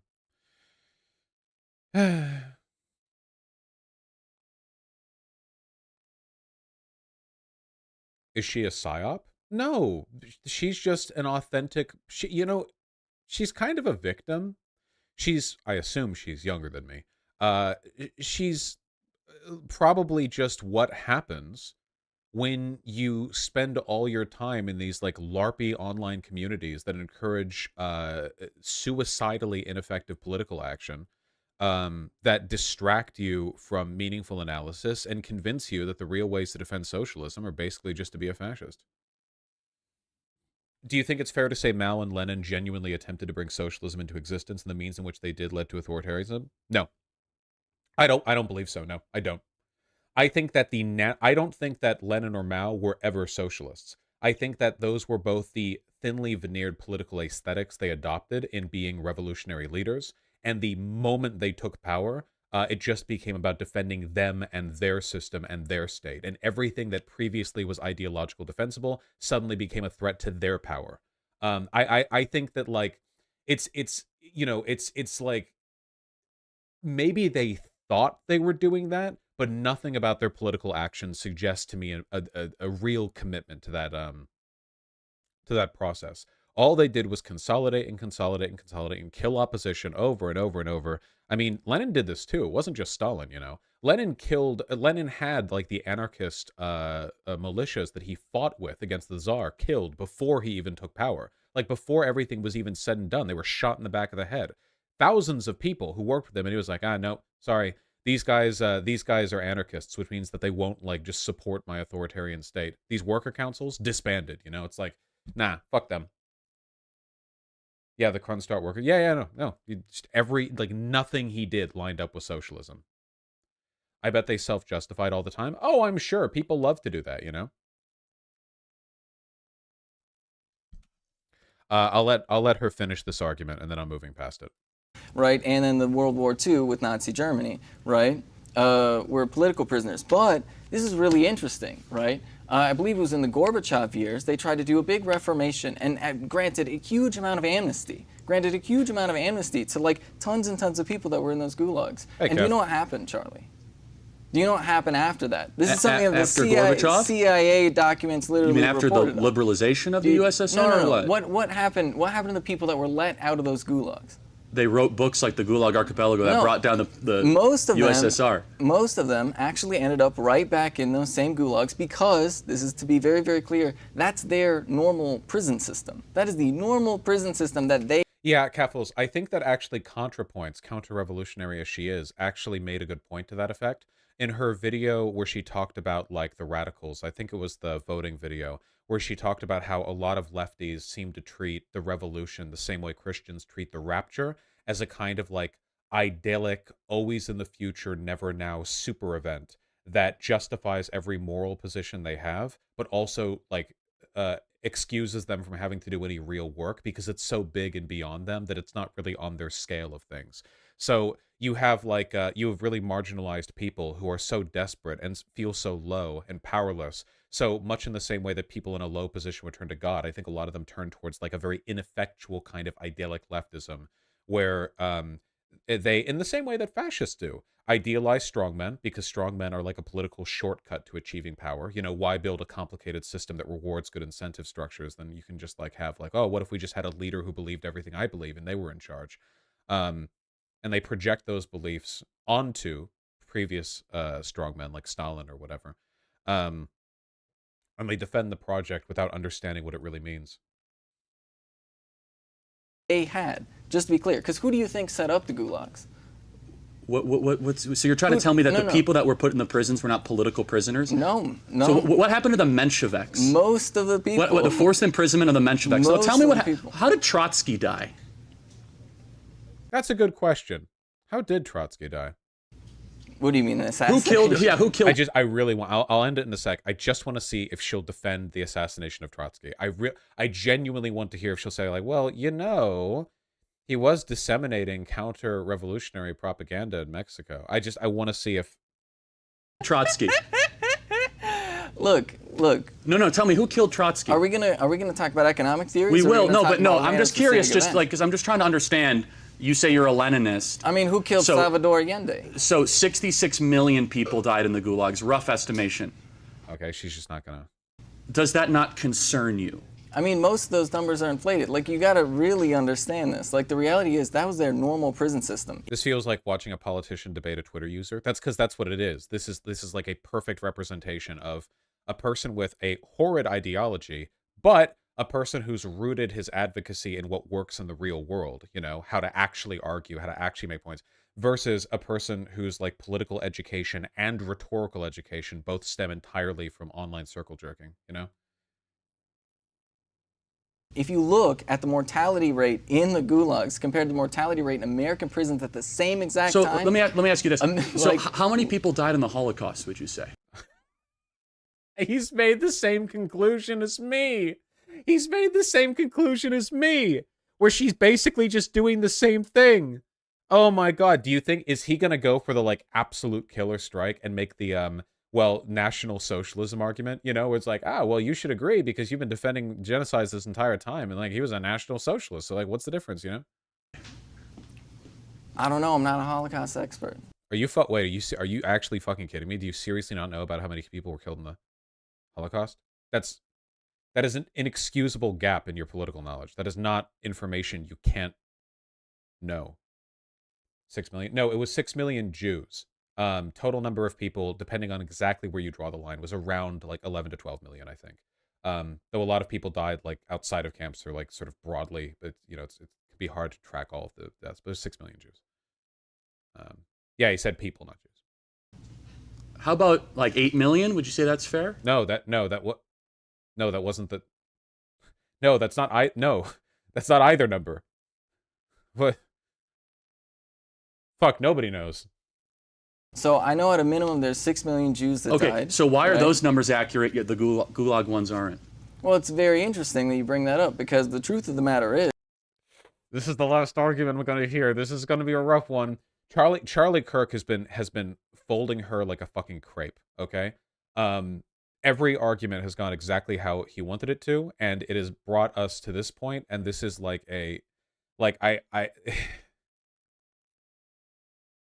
is if you look at the people, right? If you look at the like denazification of Western Europe, what you end up having is you have a lot of people like, for example, right, like Nazi government officials that get put in charge of West Germany, right? Then you have Nazi officials that get put in charge of institutions like NATO, and then you have a lot of these Nazis that quite literally set up institutions right? Like That who? put out information. So notice how, again, like kind of a teaching lesson here. She is just doing the JQ style of argument, except instead of Jews, she's of course referring to Nazis. But the anti-intellectualism and the tactic is exactly the same. The reason these historical numbers aren't what everyone says they are is because of this nebulous presence of a different political faction in positions of power, you know? Now, obviously, a critical difference in these conspiracies is that Jews are cool and Nazis are not cool. It's a hot Voshite tip to you guys. But it doesn't change the fact that she's engaging in the same kind of motivated reasoning. You know? Does that make sense? What are you put out talking information. about? Like, name one person. Look at the first commander of NATO. Literally, look at the first NATO commanders. The first NATO commanders were not the people who came up with the figures for the number of people who died in the gulags in the Soviet Union. Like, she's just gesturing at the existence of people. They literally brought in people from Nazi Germany. Are we going to pretend that Operation Paperclip is not a thing that the United States did? Operation Paperclip was in conjunction with Operation Mockingbird, which was a CIA propaganda campaign, which I don't quite answer the question of the accuracy of gulags. Anyway, that's a little bit of futile. I'm just trying to understand, though, like, maybe we're just on different planets here, quite honestly, because I've actually met countless, thousands of people that were in these gulags. Charlie, come on. Charlie, you're already winning. You don't need to overstate the case. Come on. All right. Now, I think we'll end it there. We'll end it with Charlie having personally met millions of people who were in the gulags thanks to Stalin. Okay. Wow, that was really bad. Keffels, you got shit for covering that. I'm not surprised, tankies defend their own and all, but like, god damn, man.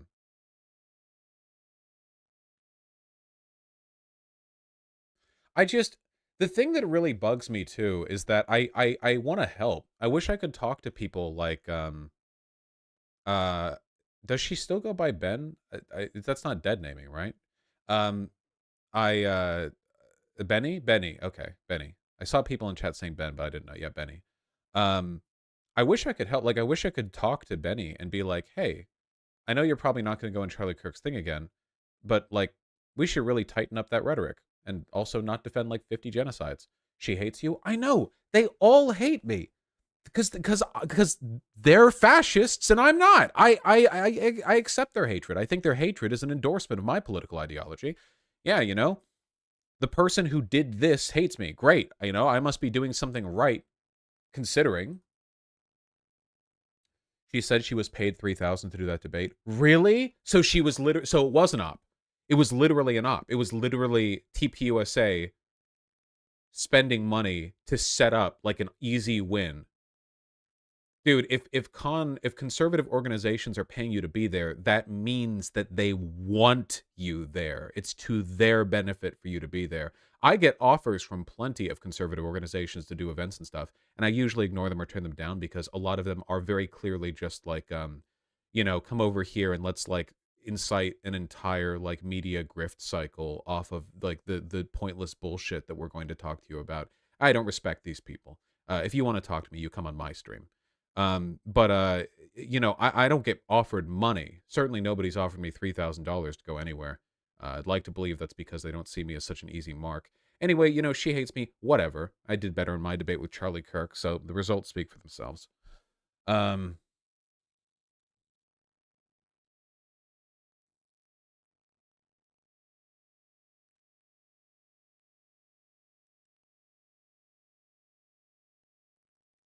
This is her reaction to Keffels going over it, or people saying, "Are you being serious, man?"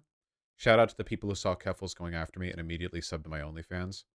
First of all, wow, way to fucking...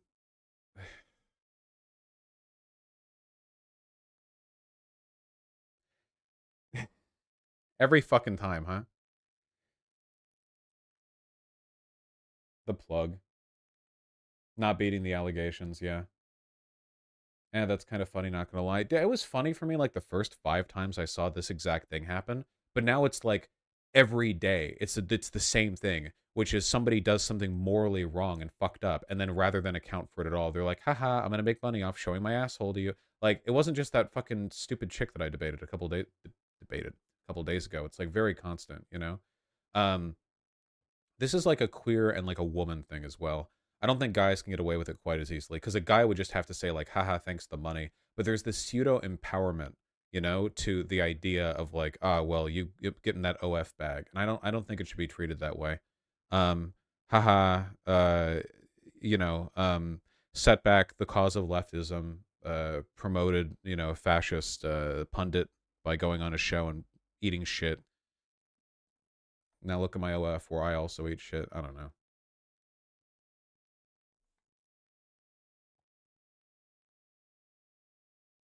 Male equivalent is Twitter revenue? Yeah, I suppose so.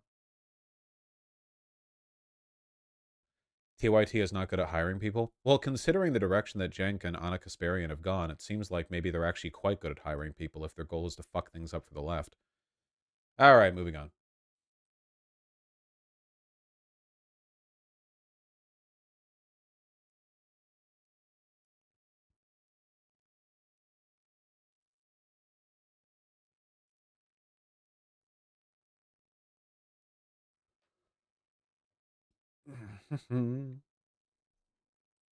Hey, you guys seen this clip? Maybe 4, maybe 5 people have seen it, you know? This is Sneeko. You heard of this guy? Sneeko is one of those figures who I didn't even really bother covering that much because he so transparently believed in nothing that it just... Again, it's like it's an empty men thing. Sneeko the pedo? Yeah. Pictured here with a child. Anyway.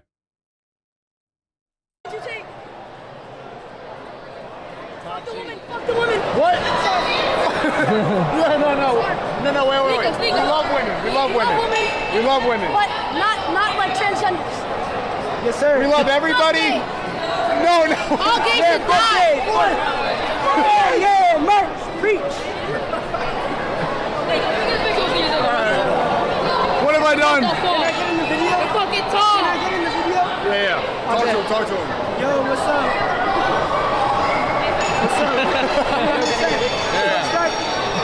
First of all, the fact that he's doing like a meetup and all of the fans who want to spend time with him are actual 10-year-olds is so fucking funny. I'll just like level. Let's do this by level, okay? First of all, like level 1, incredibly funny, right? Like I get recognized in public, and it has always been by people who look, you know, in their 20s or whatever. The idea of like going to a meetup. It's not a meetup. It's a basketball game. Oh, okay, basketball game. I guess it's just a bunch of kids recognized him. Whatever. I think basketball games a pretty diverse range of age people going there. So I don't know if there's like a bias towards 10-year-olds running up to you, but whatever the case may be, you know, zooming up. Well, I think it was known Sneeko was going to be doing that there, because he does the IRL live streaming. So they were like, oh, he's going to be at this game. Like if I go there, I'll see him or whatever. And the people who showed up are all 10 or whatever. They got their moms to drive them. Anyway, for 1, incredibly funny. For 2, wow, that's horrifying, huh? I saw a tweet that said it best. You could do everything right raising your son, but he spends 2 hours at a friend's house who has unlimited internet access and comes back and calls his younger sister a thought or something like that. Like, what the fuck, you know?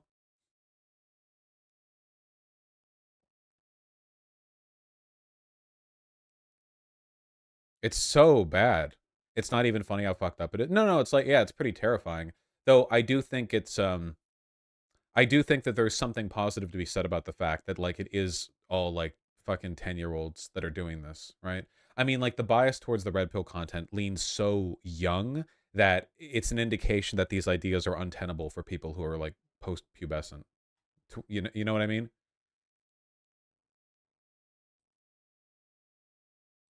I think Mudahar put it best. Yeah, if this was my fan base and I met them like this and put a bullet in my head that second, Lamau. Yeah, I think that's a fair argument. I think a good point is being made here. I think, you know, it's a reasonable, logical, sort of Greek philosopher kind of point right there.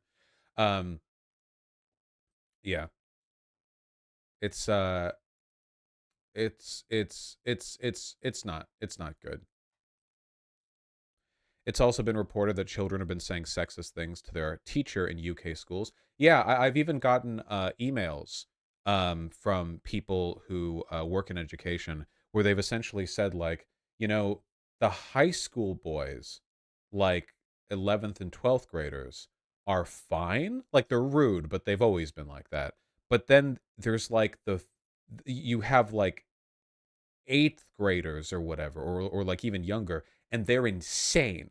Like, they'll just randomly say shit like, actually the Holocaust didn't happen, or like, actually all women are whores or whatever. They're like 10 or 9 sometimes or whatever, and they'll just randomly say that shit. And oftentimes, like, they don't even know what they're saying or believe in it or whatever. Like, it's not a reflection of a sincere political belief. It's just like a thing they're saying. Yeah, I don't know. Do they think it's just memes? Well, that's always how it goes, okay? And so this was like the lowest IQ discourse about a decade ago, which was whether or not like people could joke but also mean the joke. This is like the epitome of 4chan pseudo irony, right? And this is what weak people do. Now, I'm not going to blame a 10-year-old for doing this, because when I was 10 I did the exact same thing. But it's a matter of how you do it, right? It's when you say something and you do like the Schrodinger's asshole thing, where if people like it, you're being serious, and if they don't, you're joking. But you're always kind of being serious, because it's not really a joke, because you'll defend that position kind of if people push back in it a little bit, right? So like, you have a 10-year-old saying like, yeah, all women are whores, and if you ask that 10-year-old, like, do you really believe that? They'd be like, nah. But like, do they? Kind of? Maybe a little, you know, like, it's like, well, what do they actually believe underneath that? And they're like, well, I think a lot of women are whores, you know. You ask them and there's something underlying that prompts the joke. Because it's not really a joke, is it? It's like, if you go over to 4chan or Poll or 8chan or Stormfront or whatever else, you'll see lots of jokes that are basically just black people are subhuman. But the cool thing about these jokes is that none of them are funny. All of them are predictable. None of them have any like comedic structure to them. At the most, you could say they're comedic in their hyperbole, but even that, not really, because they seem to believe even the most hyperbolic versions of their arguments. So are they actually making jokes, or are they just using the format of a joke in order to deliver bigotry, right? That's what I've said before when it comes to edgy jokes. That's my metric, all right? I don't think there's anything necessarily bad about edgy jokes, jokes that have like a racial or a sexual or a gender or problematic element. We make them, everyone makes them. You make them in public, you make them in private, everyone makes them to some extent. The question is, what is the point of making that joke? Is it the comedy, or is it the bigotry underlying it? And if it's the comedy, then, you know, okay. And if it's the bigotry underlying it, then you can usually tell, because it's not funny and they keep making the same jokes, or like shock humor bullshit or whatever. Yeah, South Park pushed this on a lot of people as well. A lot of people. Yeah. So, you know, you see stuff like this. I do think that there's some hope, because the fact that the ideologies and attitudes pushed by people like Sneeko and Andrew Tate overwhelmingly represent themselves in very young boys suggests to me that these ideas are untenable and don't make sense when you get older, you know? There's been a lot of hubbub about Gen Alpha being less progressive than Gen Z or millennials, but that only looks to be the case if you're looking at like 14-year-old white boys. There's a specific demographic of people, maybe not necessarily white, it's like a general thing, not racial, I think. But there's like a specific age point as a young man where basically all conservative propaganda is being targeted directly at you. Like, conservatives have more or less realized they're not going to have that much luck in bringing over people who are in their 20s or 30s or 40s. You know, like conservative propaganda just doesn't work that well to people who are even remotely educated, which is why they don't want you to get an education. So they try to target young people. And because conservative politics right now are fascist, and fascism is very heavily rooted in male sexual insecurity, they target young boys. But the weird thing is, you know, I'm just taking guesses here or whatever, but like, these kids literally look prepubescent, which means that they're younger. They're young enough that they're not even subject to the kinds of insecurities that are a product of puberty. Which means, like, what the fuck is going on? Where are they even getting? What sexual insecurity could you possibly target in a 10-year-old? What's even in their head? They're playing Roblox or whatever. I don't know. Like, what? So girls are mean to them, Vosh. I don't even think that's true in a lot of cases. A lot of it is probably just like you cooties shit. That is to say, you're taking advantage of how do I put like sorry, I said you cuties, but that's actually the opposite of the position that Sneeko had. It reminds me of when I was like in first grade, and there was one gay kid in the class or something. Maybe first, third grade, I don't remember. There was like one gay kid in the class, and he was really annoying. So I just decided I hated gay people, and then like I met another gay person who was fine that I didn't. There was no real weight to the belief. It was just like a child brain observing and drawing patterns from exactly one observation, and then but it like meant nothing. It wasn't like a belief I held. There weren't any like associated beliefs. I didn't develop an ideology off of it. It was just like, oh wow, gay people are annoying, they suck, bah. And then like that's it. Like it was simple brain logic, and I think that's what it is to a lot of them as well, where there's not much thought or ideology put behind what they're saying. There's not like a real set of beliefs here. There's a desire to fit in, and there's like pattern recognition drawn very simply from an incredibly limited data set that they're latching onto because they're literally children. They're literally kids. They're not, their brains are tiny. They're small brain kids. So I know it sounds dumb, but I actually find this a little bit heartening personally. We just don't have that much data on how people trend with regards to like internet exposure and like over time how susceptible they are to these kinds of propaganda. However, I will say this much, which generation of people were the first to grow up with that like politically targeted, deliberately insincere kind of irony that's meant to move you over to a conservative position by baiting you into free speech positions? That would be me. People who are about 30, more or less. Something in this ballpark, not Gen Z, younger millennials. And younger millennials are overwhelmingly progressive, in spite of the fact that a lot of people that I knew back when I was 14, 15, 16, especially men, having a brief libertarian phase or like getting in on the like 4chan irony or whatever, in spite of that influence, you grow up and demographically speaking, on average, the generation is quite progressive. So I would like to believe that in spite of what a lot of people are worried about, we see evidence time and time again that these kinds of behaviors are just not compatible with the real world. That this, like, whether it be red pill ideology or like incel shit or like baby's first libertarianism or whatever, time and time again we see the same thing. And it is mostly young boys. There is an issue there. But these ideologies, if they even are ideologies and not just like symbols in the minds of these kids, usually do not survive adulthood. That's why so many people on the left say they had like a reactionary phase. And what a lot of them mean is that for a brief time when they were 16, they liked Ben Shapiro. And maybe that is a reactionary phase, but it is telling how often people grow out of this. Jordan Peterson, no longer widely beloved. You would hear about Jordan Peterson all the time in 2016, 2017, 2018, and nowadays you kind of don't, outside of people making fun of him. And when he does get praise, it's in the context of him being just like another conservative pundit, not some like psychiatric daddy who helps everyone find purpose in their life. He's just another conservative, right?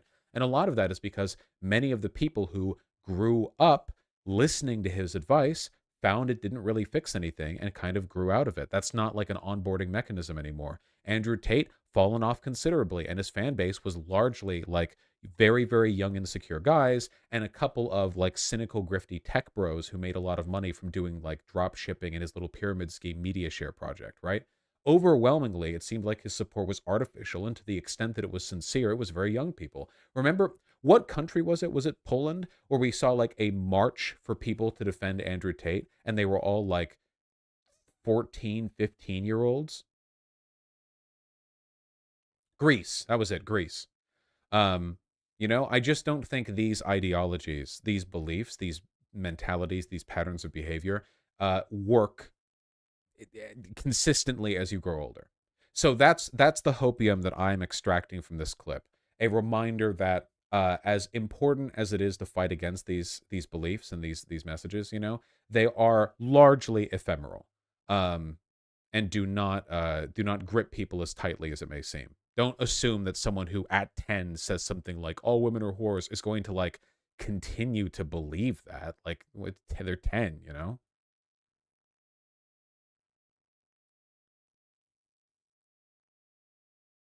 Just saying.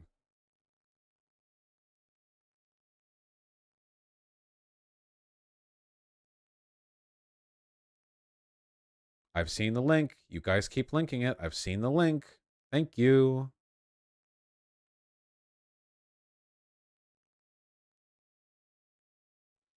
That Grease tape march was embarrassing to watch. Yeah, it was for sure, for sure. So we just waited out? No. Just saying, I don't think it's as permanent as a lot of people think. That's it.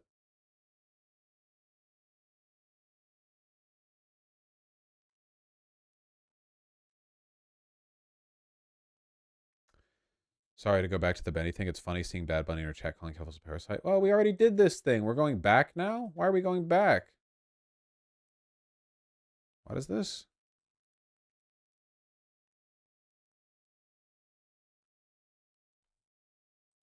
Return? The funny thing is, though, Charlie Kirk paid me $3,000 to be at that debate and laugh in his face. And I don't think Keffels is getting paid $3,000 to watch it. I mean, maybe she is. So good on you if I guess that's what you're getting. But like, love for people who claim to be communists to literally do like, haha, it doesn't matter if I fucked up, made my dollar, you're making less dollar than me. Love that. No ideology. Again, like she's just right wing. There's no actual like left leaning ideology there. Yeah, money bragging from the true socialist. Yeah.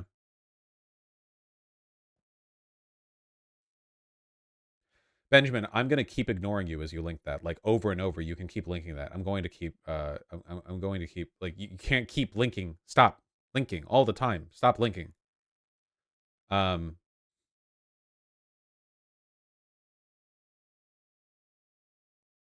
She probably doesn't think she fucked up. She probably thinks she did well. Nope. She knows she fucked up. And you can tell because of the way in which she's being defensive. A person who sincerely believes that they did well would be defending that they did well. Like this is like people don't, they're such open books. People don't know how much they give away. A person who knows they did well would be defending it earnestly. They'd be pointing out examples. A person who knows they fucked up but don't want to acknowledge it would just do the haha, it doesn't matter, made my money thing consistently. She knows.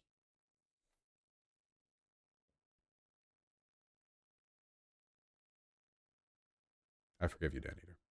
Okay. I think that for once I actually covered the stuff that's listed in the title. This is very rare for me.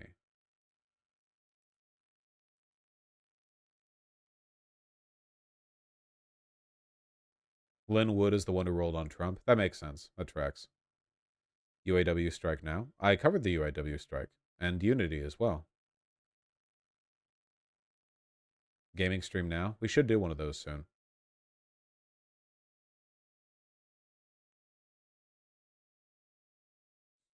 Here, let me read donos. And I'm gonna hit the add button. Click.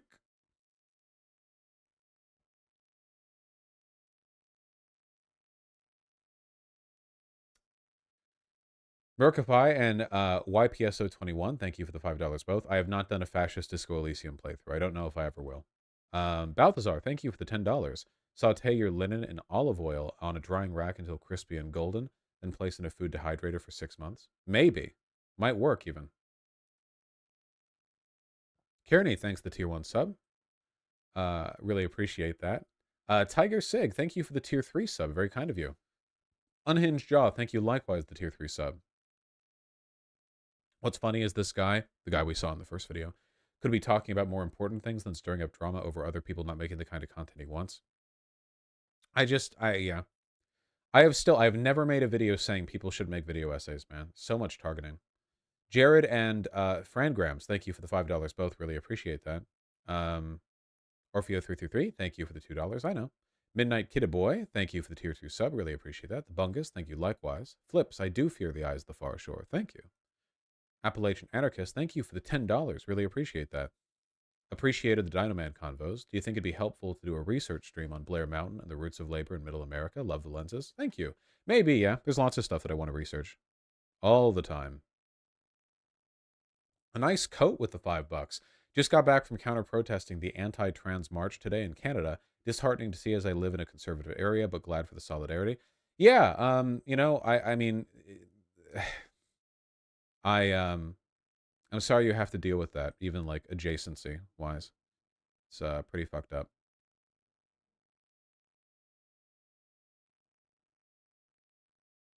R Ultra 8 with the 2 Australian, thank you very much. Antifa Private 161, thank you for the 5.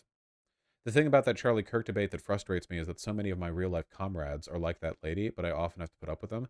Yeah, I've said this before, but I really think that like the highest revolutionary potential that you're going to find in the Western world is not in so-called leftists, certainly not in people who self-describe as communists, but rather in liberals and social democrats.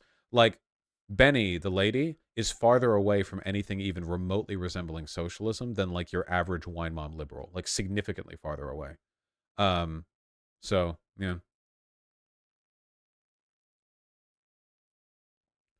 Bakanida Kudasai, nice name, the $5. Acute they them from my anthropology class asked me out after I spoke about transmisogyny in class. There you go, look at that. Darn Trundra, thank you for the $3. Fur babies? Ooh.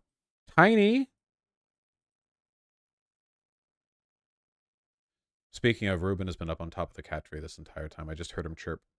He heard me go ooh, and he chirped because he knows that's the noise that I make when I bap him. Doing anything else today? I actually got all the segments done that I wanted to. To be honest, I'm just pretty anxious about the upcoming travel, and that tends to really fuck up my willingness to do anything other than sit here and stare at the computer screen.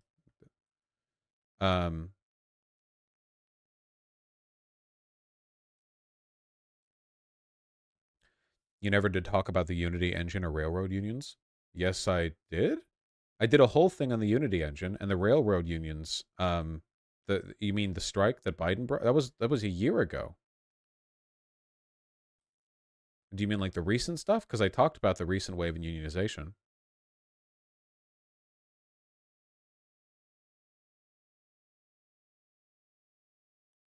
Baby. Ooh.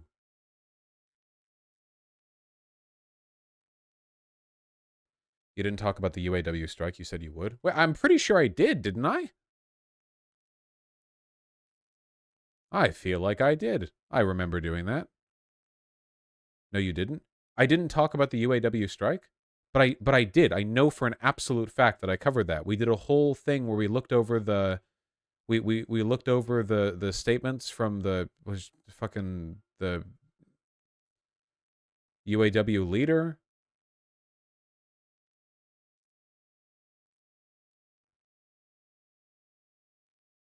It was all a dream. It was like an hour long.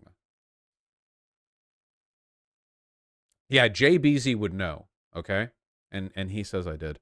Oh God, not the bees, the $10. Thank you very much.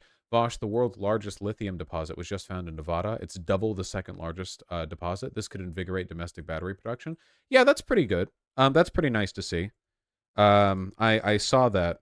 You know, the big concern with like lithium extraction for the construction of lithium ion batteries is that, you know, we have to go over to what is it, Argentina or whatever, fucking, you know, go use slave labor or whatever. But if it's in Nevada, that means good old American jobs. Reminder that it's not a renewable resource. Well, no, it's not. But right now, we kind of do need lithium, right? I mean, apparently it's like over $1 trillion worth of lithium. Of lithium.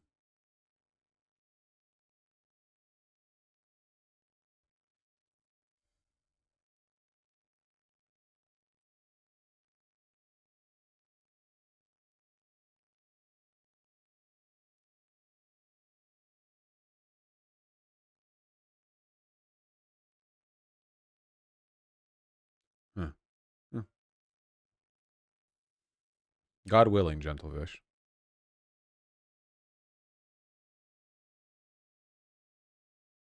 Mecha Slurpee, I will never play Chrono Trigger on stream. Nice try, though. Maybe I'll play it myself one day. I know it's supposed to be really good. Tarantan's Boy, thanks to $3. Keffels, the 5 tier 1 subs. Really appreciate that.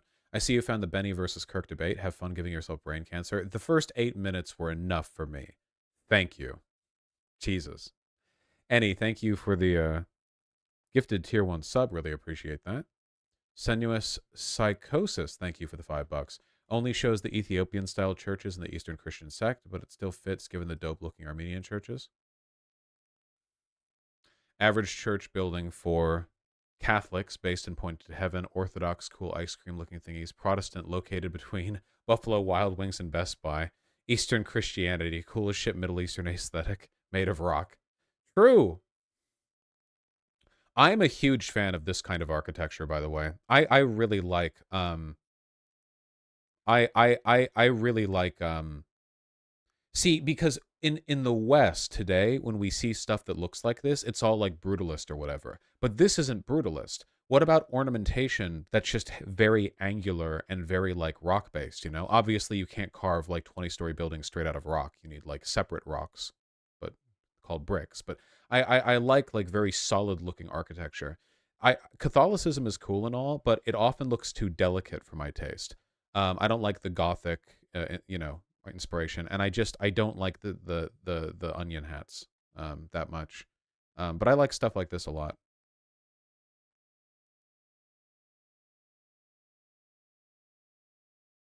What's wrong with brutalism? You know, I've come to like brutalism less and less and less with time, and I think a lot of that is just because I think that brutalism is anti-proletarian. A building is a public work that will be observed by everyone who walks in a city. You know, it is meant for the people. A building must be respective to the needs of the people. So if you're building something that's deliberately ugly, go you and your fucking statement, man. People have to live with that shit. You're an architect. You build something, it's like, oh, wow, it looks oppressive and uninviting and everything. There's no windows, blah, blah. Oh, wow, that's so cool of you, who's now going to go live in another city with other buildings that make you happy when you're near them, you know? Other people have to, like, deal with that, you know? I don't like that at all. There are brutalist buildings that look good, but, you know, very often they are made to be, like, oppressive and uninviting. But I think we can do better.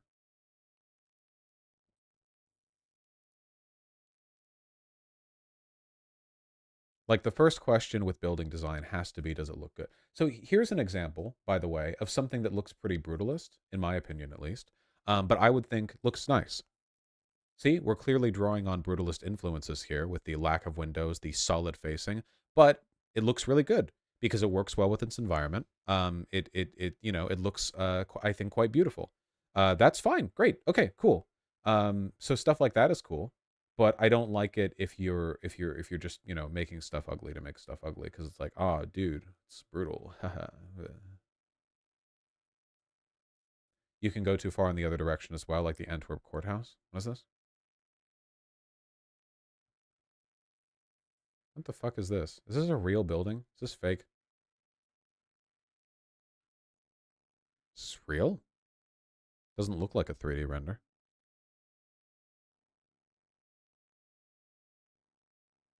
I promise you it's real. Ugh. Slow internet, Vosh? Well, slow domain, at least. I have the same argument against minimalism. Minimalism can be done well or done poorly, you know? I just think that brutalism so often is like a celebration of a rejection of aesthetic values, and I think that's the last thing that you should be doing if you're making something that people have to look at. You're wrong about brutalism? No. I know there are brutalist buildings that look quite nice. I'm not dissing those. I just think that usually when we talk about it, we're talking about stuff that's like oppressive and juxtaposed. And also like the brutal, like when people talk about brutalism, like I can see the brutalist influences here, but like very clearly this is not like the apex of what I'm describing when I talk about deliberately oppressive architecture. I just think the public square should be beautiful.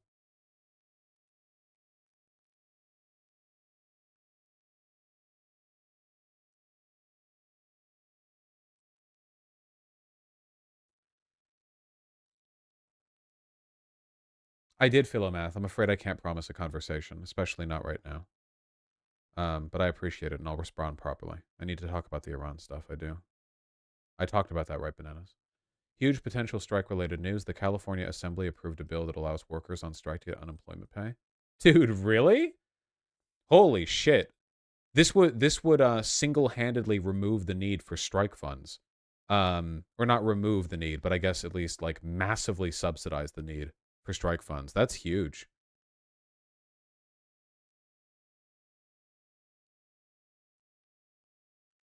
If it passes like formally as law,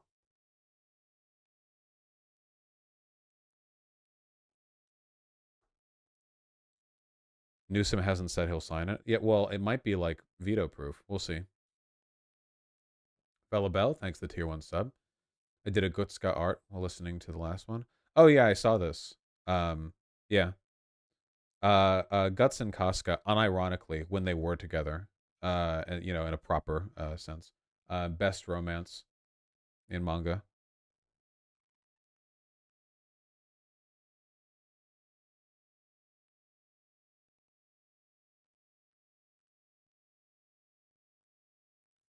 Is this an example of bad brutalist architecture?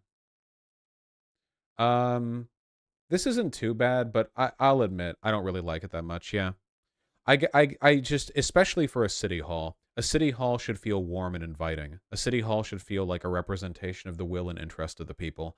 This is fine for like a cool museum or some specific, like, it's not bad like in and of itself, but I think that the purpose of a city hall must be to like invite the civic engagement, and this does the opposite of that. It makes it seem like a fucking City 17 combine facility.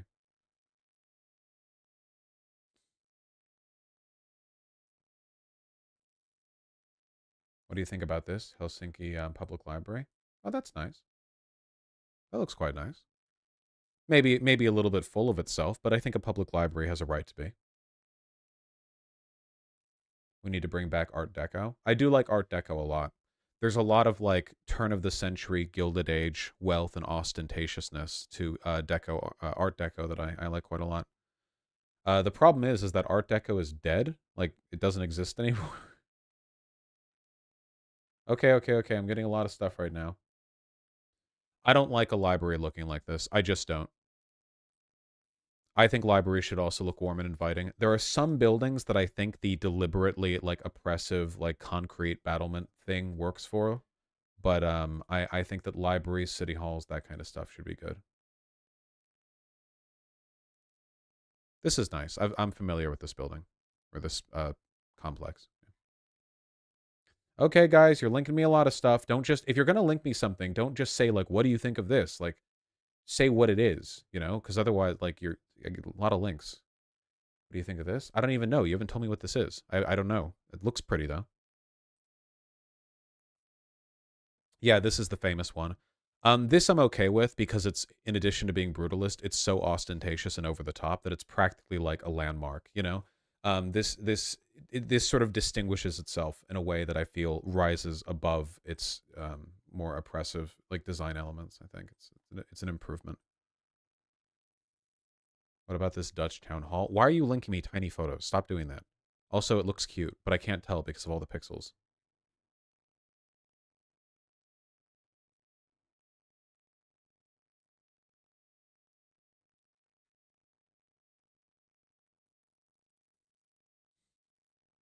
What do you think of this? Weren't we talking about brutalism? This is fine. Bibliothèque. Top floor of Chicago's public library. Yeah, it's pretty great. Hold on. University of Washington Quiet Reading Room. Used to be like a church or something. The reading room is on some Hogwarts shit. I've been in here a few times. You gotta be quiet. Pretty cool though.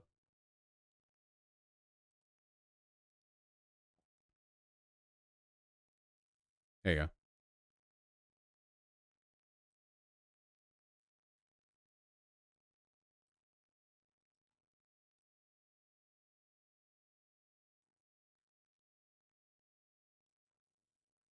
Yale's library is insane. Yeah.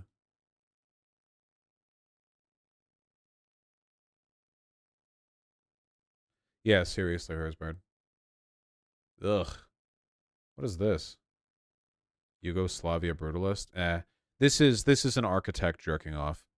It's interesting, and I guess it's out of the way of the public square, but like architects, the more I learn about architecture, the more I despise architects.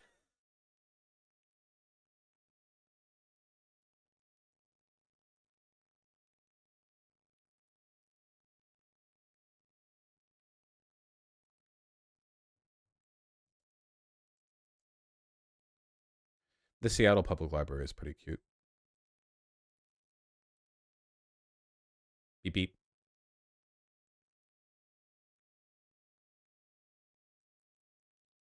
Lights up pretty good at night too. Okay.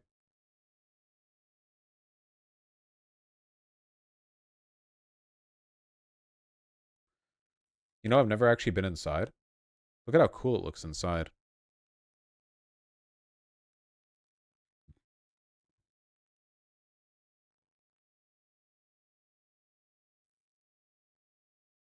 Yeah, I like it. What about this sports palace in Venus? I don't know. It looks like it's dilapidated.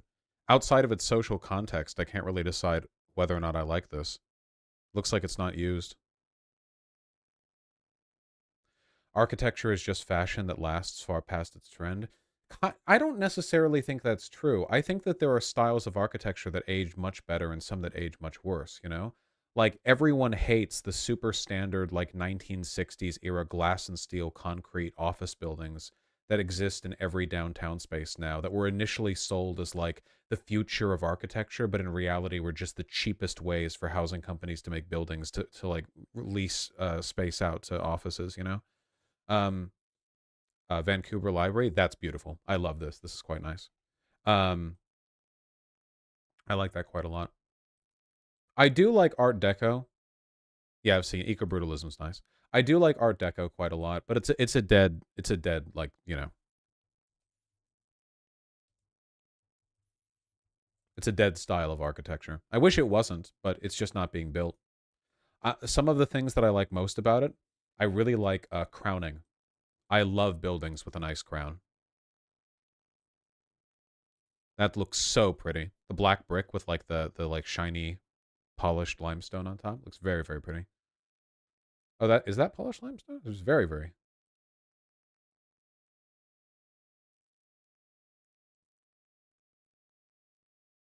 American Radiator Building.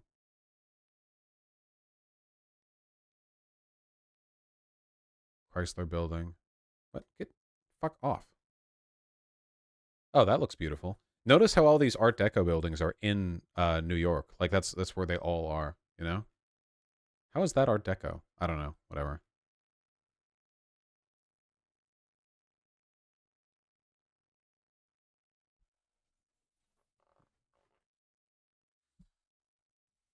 What is popular today? There isn't really a style of architecture that's popular today outside of the economical like 5/1. In terms of very specific ornamentation, it's difficult to say. I mean, if you Google like modern apartments, you'll see what most they all do that like big block with like the color blocking thing, you know? Like this shit. Stuff like this is in every town in America right now. And you know, it's better than single family development, but it's also boring and samey. Uh yeah, it's all like 5/1 shit or whatever. Very cheap materials, yeah. It's still better than, you know, it's better than it could be, I suppose, but yeah. There are ways to make apartment buildings that look nice and distinct. Um that only cost a little bit more, but it's worth that cost.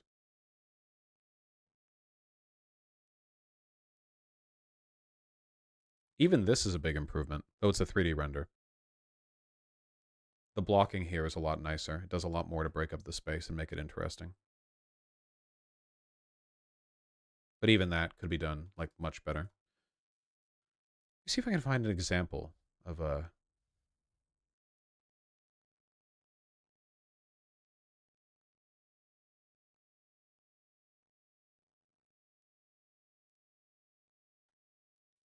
tough to find.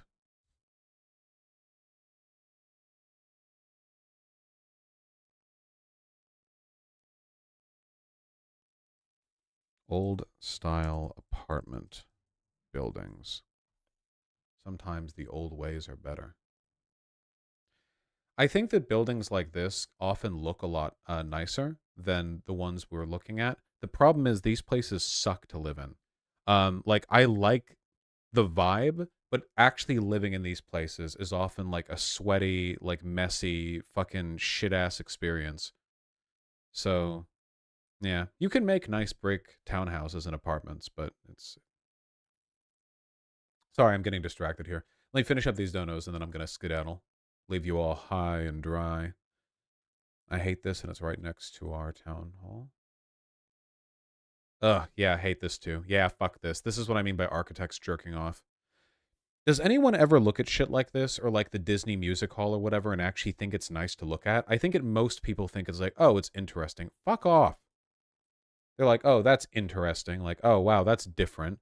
But I've almost never see people go like, oh, yeah, that looks good. It's a deliberate rejection of aesthetic sense. There's no form or harmony. I mean, there is, but I don't like it. All right, nothing. Stop looking anymore. Elise or David left his show recommendations. I love One Piece. I don't really recommend shows based on their political affiliation. Go watch Hunter x Hunter. It's good. Schmoothie. I'll consider drinking my mug more often. Benjamin Gilbert Lee for the $200. Thank you so goddamn much. I really appreciate that. I atoned for my ADHD linkage. Also, those videos were bangers. I don't mind the linking. It's just y'all motherfuckers spam. You and not Anna Kasparian. Spam links as soon as you think that I'm looking at chat. But I'm always looking at chat. So to me, it's like it's like I hear like a pause in my delivery that I know will be interpreted as the segment winding down, and then I see all the links fly up in chat. But thank you. Ooh, hey, no scratching that. Little man.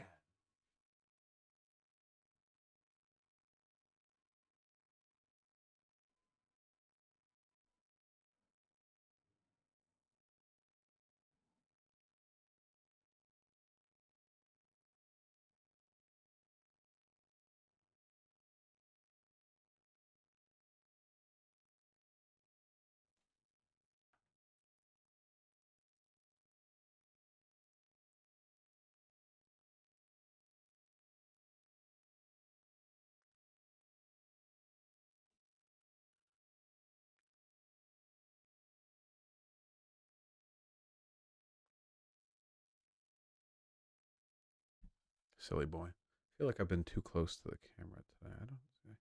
Man, I gotta find a way to make this autofocus without making the screen wiggle. Okay.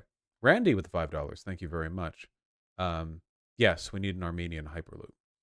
Adam Mann, thanks to the tier 1 sub. Fox did a segment on our socialist mayor because he got spanked at a drag show. He's also a huge advocate for our tenant union. Based, I'll give it a look. Wow! Oh, thank God the auto mute was on Fox News. I'll give it a look. Sake, thank you for the 10 tier 1 subs. Really appreciate that. Look, I'm going to play Armored Core, and then we're doing the Metal Gear Solid series. I'm not letting another thing get in the way, okay? We have to do the Metal Gear Solid series. I need to read theory, okay? We have to do it. And Benjamin Gilbert Liff, you also donated at the beginning of stream. Thank you so much for the incredibly kind $300. I really appreciate that.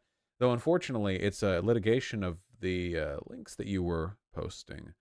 Vosh, please look at the videos of Neil degrades Tyson on Breaking Points and Jank on Rising versus BJG from this week. Both are really worth watching, as well as a TYT video from yesterday about New York immigration, about Cenk and Anna, that I can't make heads or tails of. Finishing GED today. Wish me luck. Finishing GED.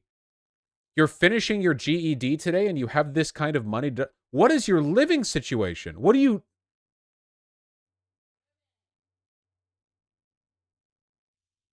Complicated? Okay. Well, good luck with your GED. And I might go over those videos at some point. I just don't like seeing them spammed. Meantime, you're certainly free to link them. Thank you. They said they're stock Andy. Unironic crypto billionaire. Thank you. Seriously. I really do appreciate it. Always lots to go over. David Stutler, thank you for the $5. Sorry. I can't look at any more stuff. Well, I guess you donated. Okay, hold on. You didn't even donate with a link because it's a super chat. You literally just gave me the address to look up. Let me see. Oh. Okay. One thing that we in America could really learn to do, when it comes to good architecture, is employ more color. You know? Because so many American buildings, like, it's just all styles of beige or whatever. But then if you go look at, like, architecture in like, Cuba or whatever, or you look elsewhere in the world, they're like, yeah, dude, we'll make a building out of stone and then paint it teal and orange. Like, why not, you know? And it looks really good as long as you do it with some kind of cohesion and value. And, you know, a good sense of style. And it's Cuba, so they have that. Because they made their nice shirts and everything. I think it looks good. We saw those beautiful painted houses in Morocco. I remember that. See, look, like, just the willingness to paint, you know? It just can instantly elevate. Whatever. New College of Florida pay dorms. Good example of brutalism causing misery on college campus. Oh, is that the Cube? Is that the Cube building? The one where the guy was like, hey, I'm a billionaire and I think that you should... Oh, no, this is a different thing. What the fuck? This looks miserable. This looks like you step outside and you hear, like, the flashbang noise in your ears as the sun strikes you. There's no shade or whatever, and then you just sort of, like, wobble over to the main path. Holy shit, this is horrible. This looks like a prison block. Literally fake video game houses? That's true. No, I've got her.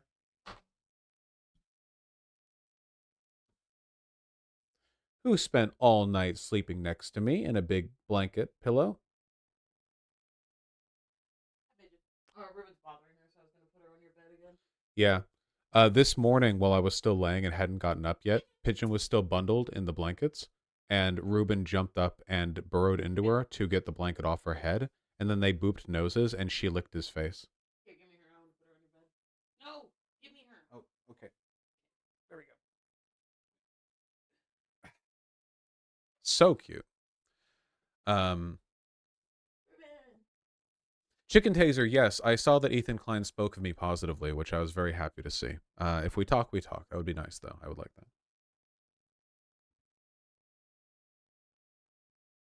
Yeah. Yeah.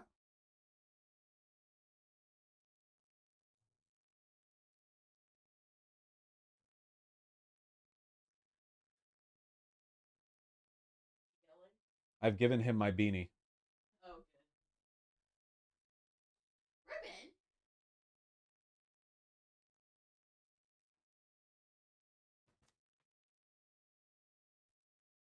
What was all that dust that just kicked up? Did you see that?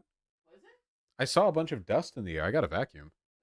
Yeah, you probably should. Haven't vacuumed in a while. Yeah, it's been a little while. Do Pigeon and Ruben not get along? No, well, Ruben is very, very, very energetic and bothers Pigeon a lot, and Pigeon often gets annoyed by it, but also often engages with it and gets along. So they're not on bad terms at all.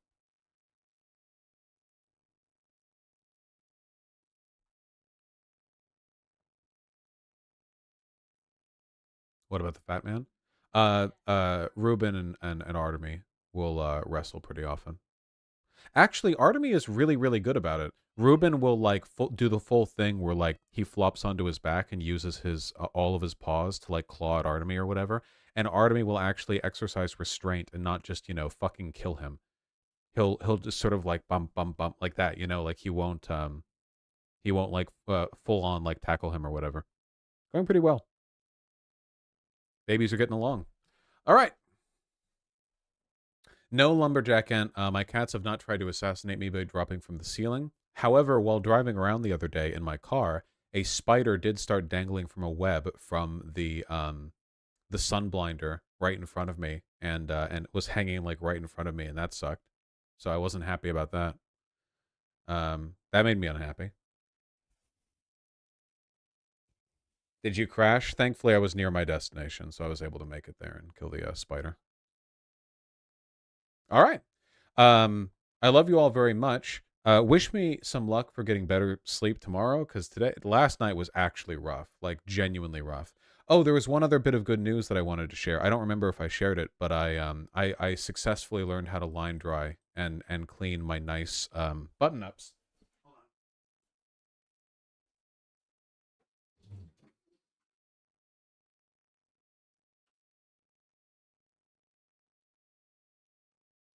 Look, I got them. I cleaned them. See? And they look nice with no wrinkles. Crisp.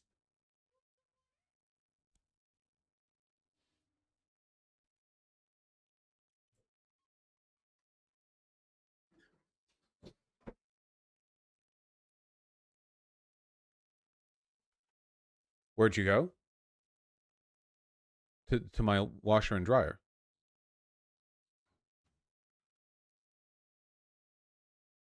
You told us unlike with the UAW strike. I did the UAW strike. Okay. Yes. All right. Anyway, I love you guys very much. I'll be streaming tomorrow, obviously. Streaming is my job, and I enjoy doing it. Raid the president himself. The president. It's interesting. So straight Oh, President Sunday. Yeah. Have we ever raided President Sunday before? I don't think we have. Yeah, sure. I'm going to raid President Sunday. Let me get the YouTube video code, because you have to do with the YouTube thing. It's different from Twitch. It's a little harder from YouTube.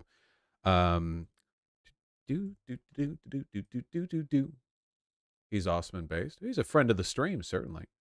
Yeah, I hope you all have a wonderful time over there. There was something else I wanted to say, and I don't quite remember. I have this odd feeling of anxiety that there's something that I meant to share, but I didn't. I don't know what it would be.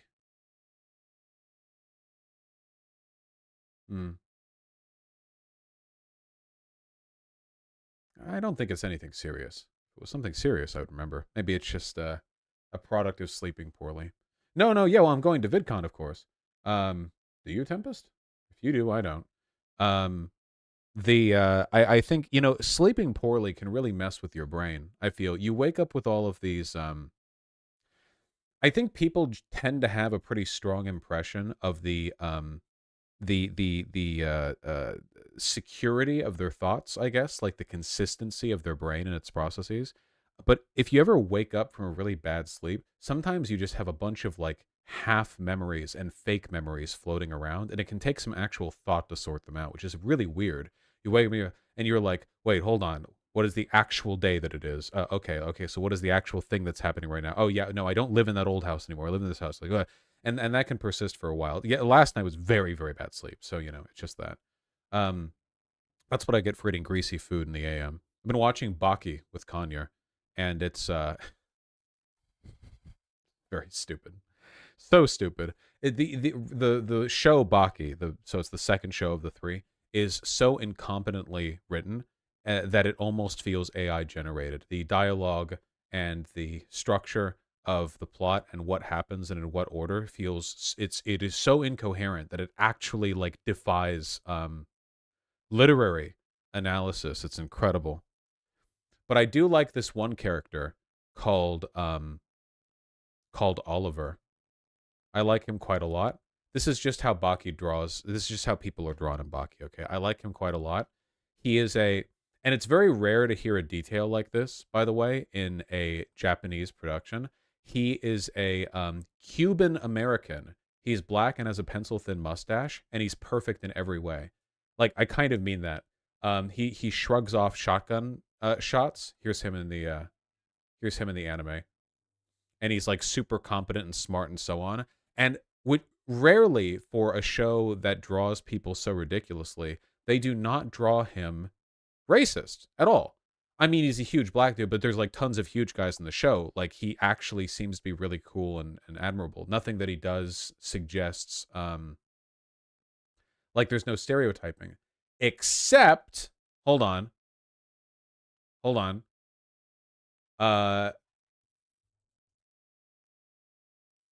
Come on, where is it? For some very strange reason. Oh, please, why can't I find a picture? It's so prominent. In the anime, fuck, why can't I find? I thought it'd be easy to find a picture of it because it's like consistent in every shot of him. He has the ashiest palms of any brother to have ever lived. Seriously. For some reason, there is a very specific detail where the palms of his hands are like 50 shades lighter than the rest of them, which is like, it goes beyond just like it being a realistic depiction of how people with a lot of melanin have lighter palms and the soles of their feet. And it goes into literally looking like ashy. It's very funny. But the idea of like a Japanese studio doing that like particular detail, I can't find a screenshot. I'm so sorry. If you guys have seen the anime, then you've seen the anime. I cannot find a screenshot of it.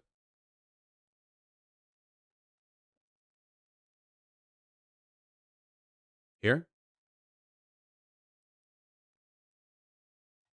Oh, here we go. It's so specific. I don't think I've ever seen it done. I feel like it's usually lighter than this too. Like normally it's they do it even paler. It's so specific, and they do it in like almost every shot with his palm. That's not ashy at all. I think it's normally harsher. It's normally lighter than this, if I remember. But I don't fucking know. Whatever. It's very funny.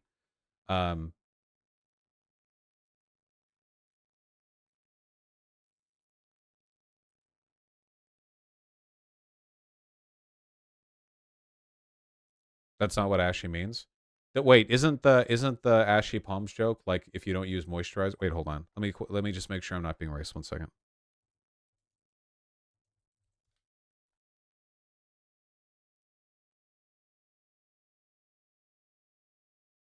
I swear to God, I had a black friend growing up who would refer to his own palms as ashy whenever he didn't moisturize them. But okay, you know what? I'll take the L on this one. It doesn't matter. The point is they consistently draw his hands so fucking pale.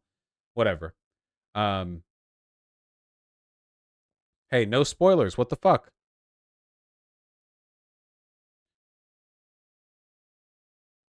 Giving me the goddamn Baki spoilers. Palms don't produce melanin, I think. Not as much, I don't think. I mean, like, black people's palms are darker than my palms, right? But not as dark as, like, the rest of their skin. What's wrong with the lighter palms is not a thing. No, like I keep saying, I swear to God, in the show, it's, like, way, way, way lighter. Most of the time. Whatever, it doesn't matter. Just watch the show. Or don't. Wasn't I fucking sending you over to President Sunday? Oh, go. Get over it. Go. Scooch. Skedaddle.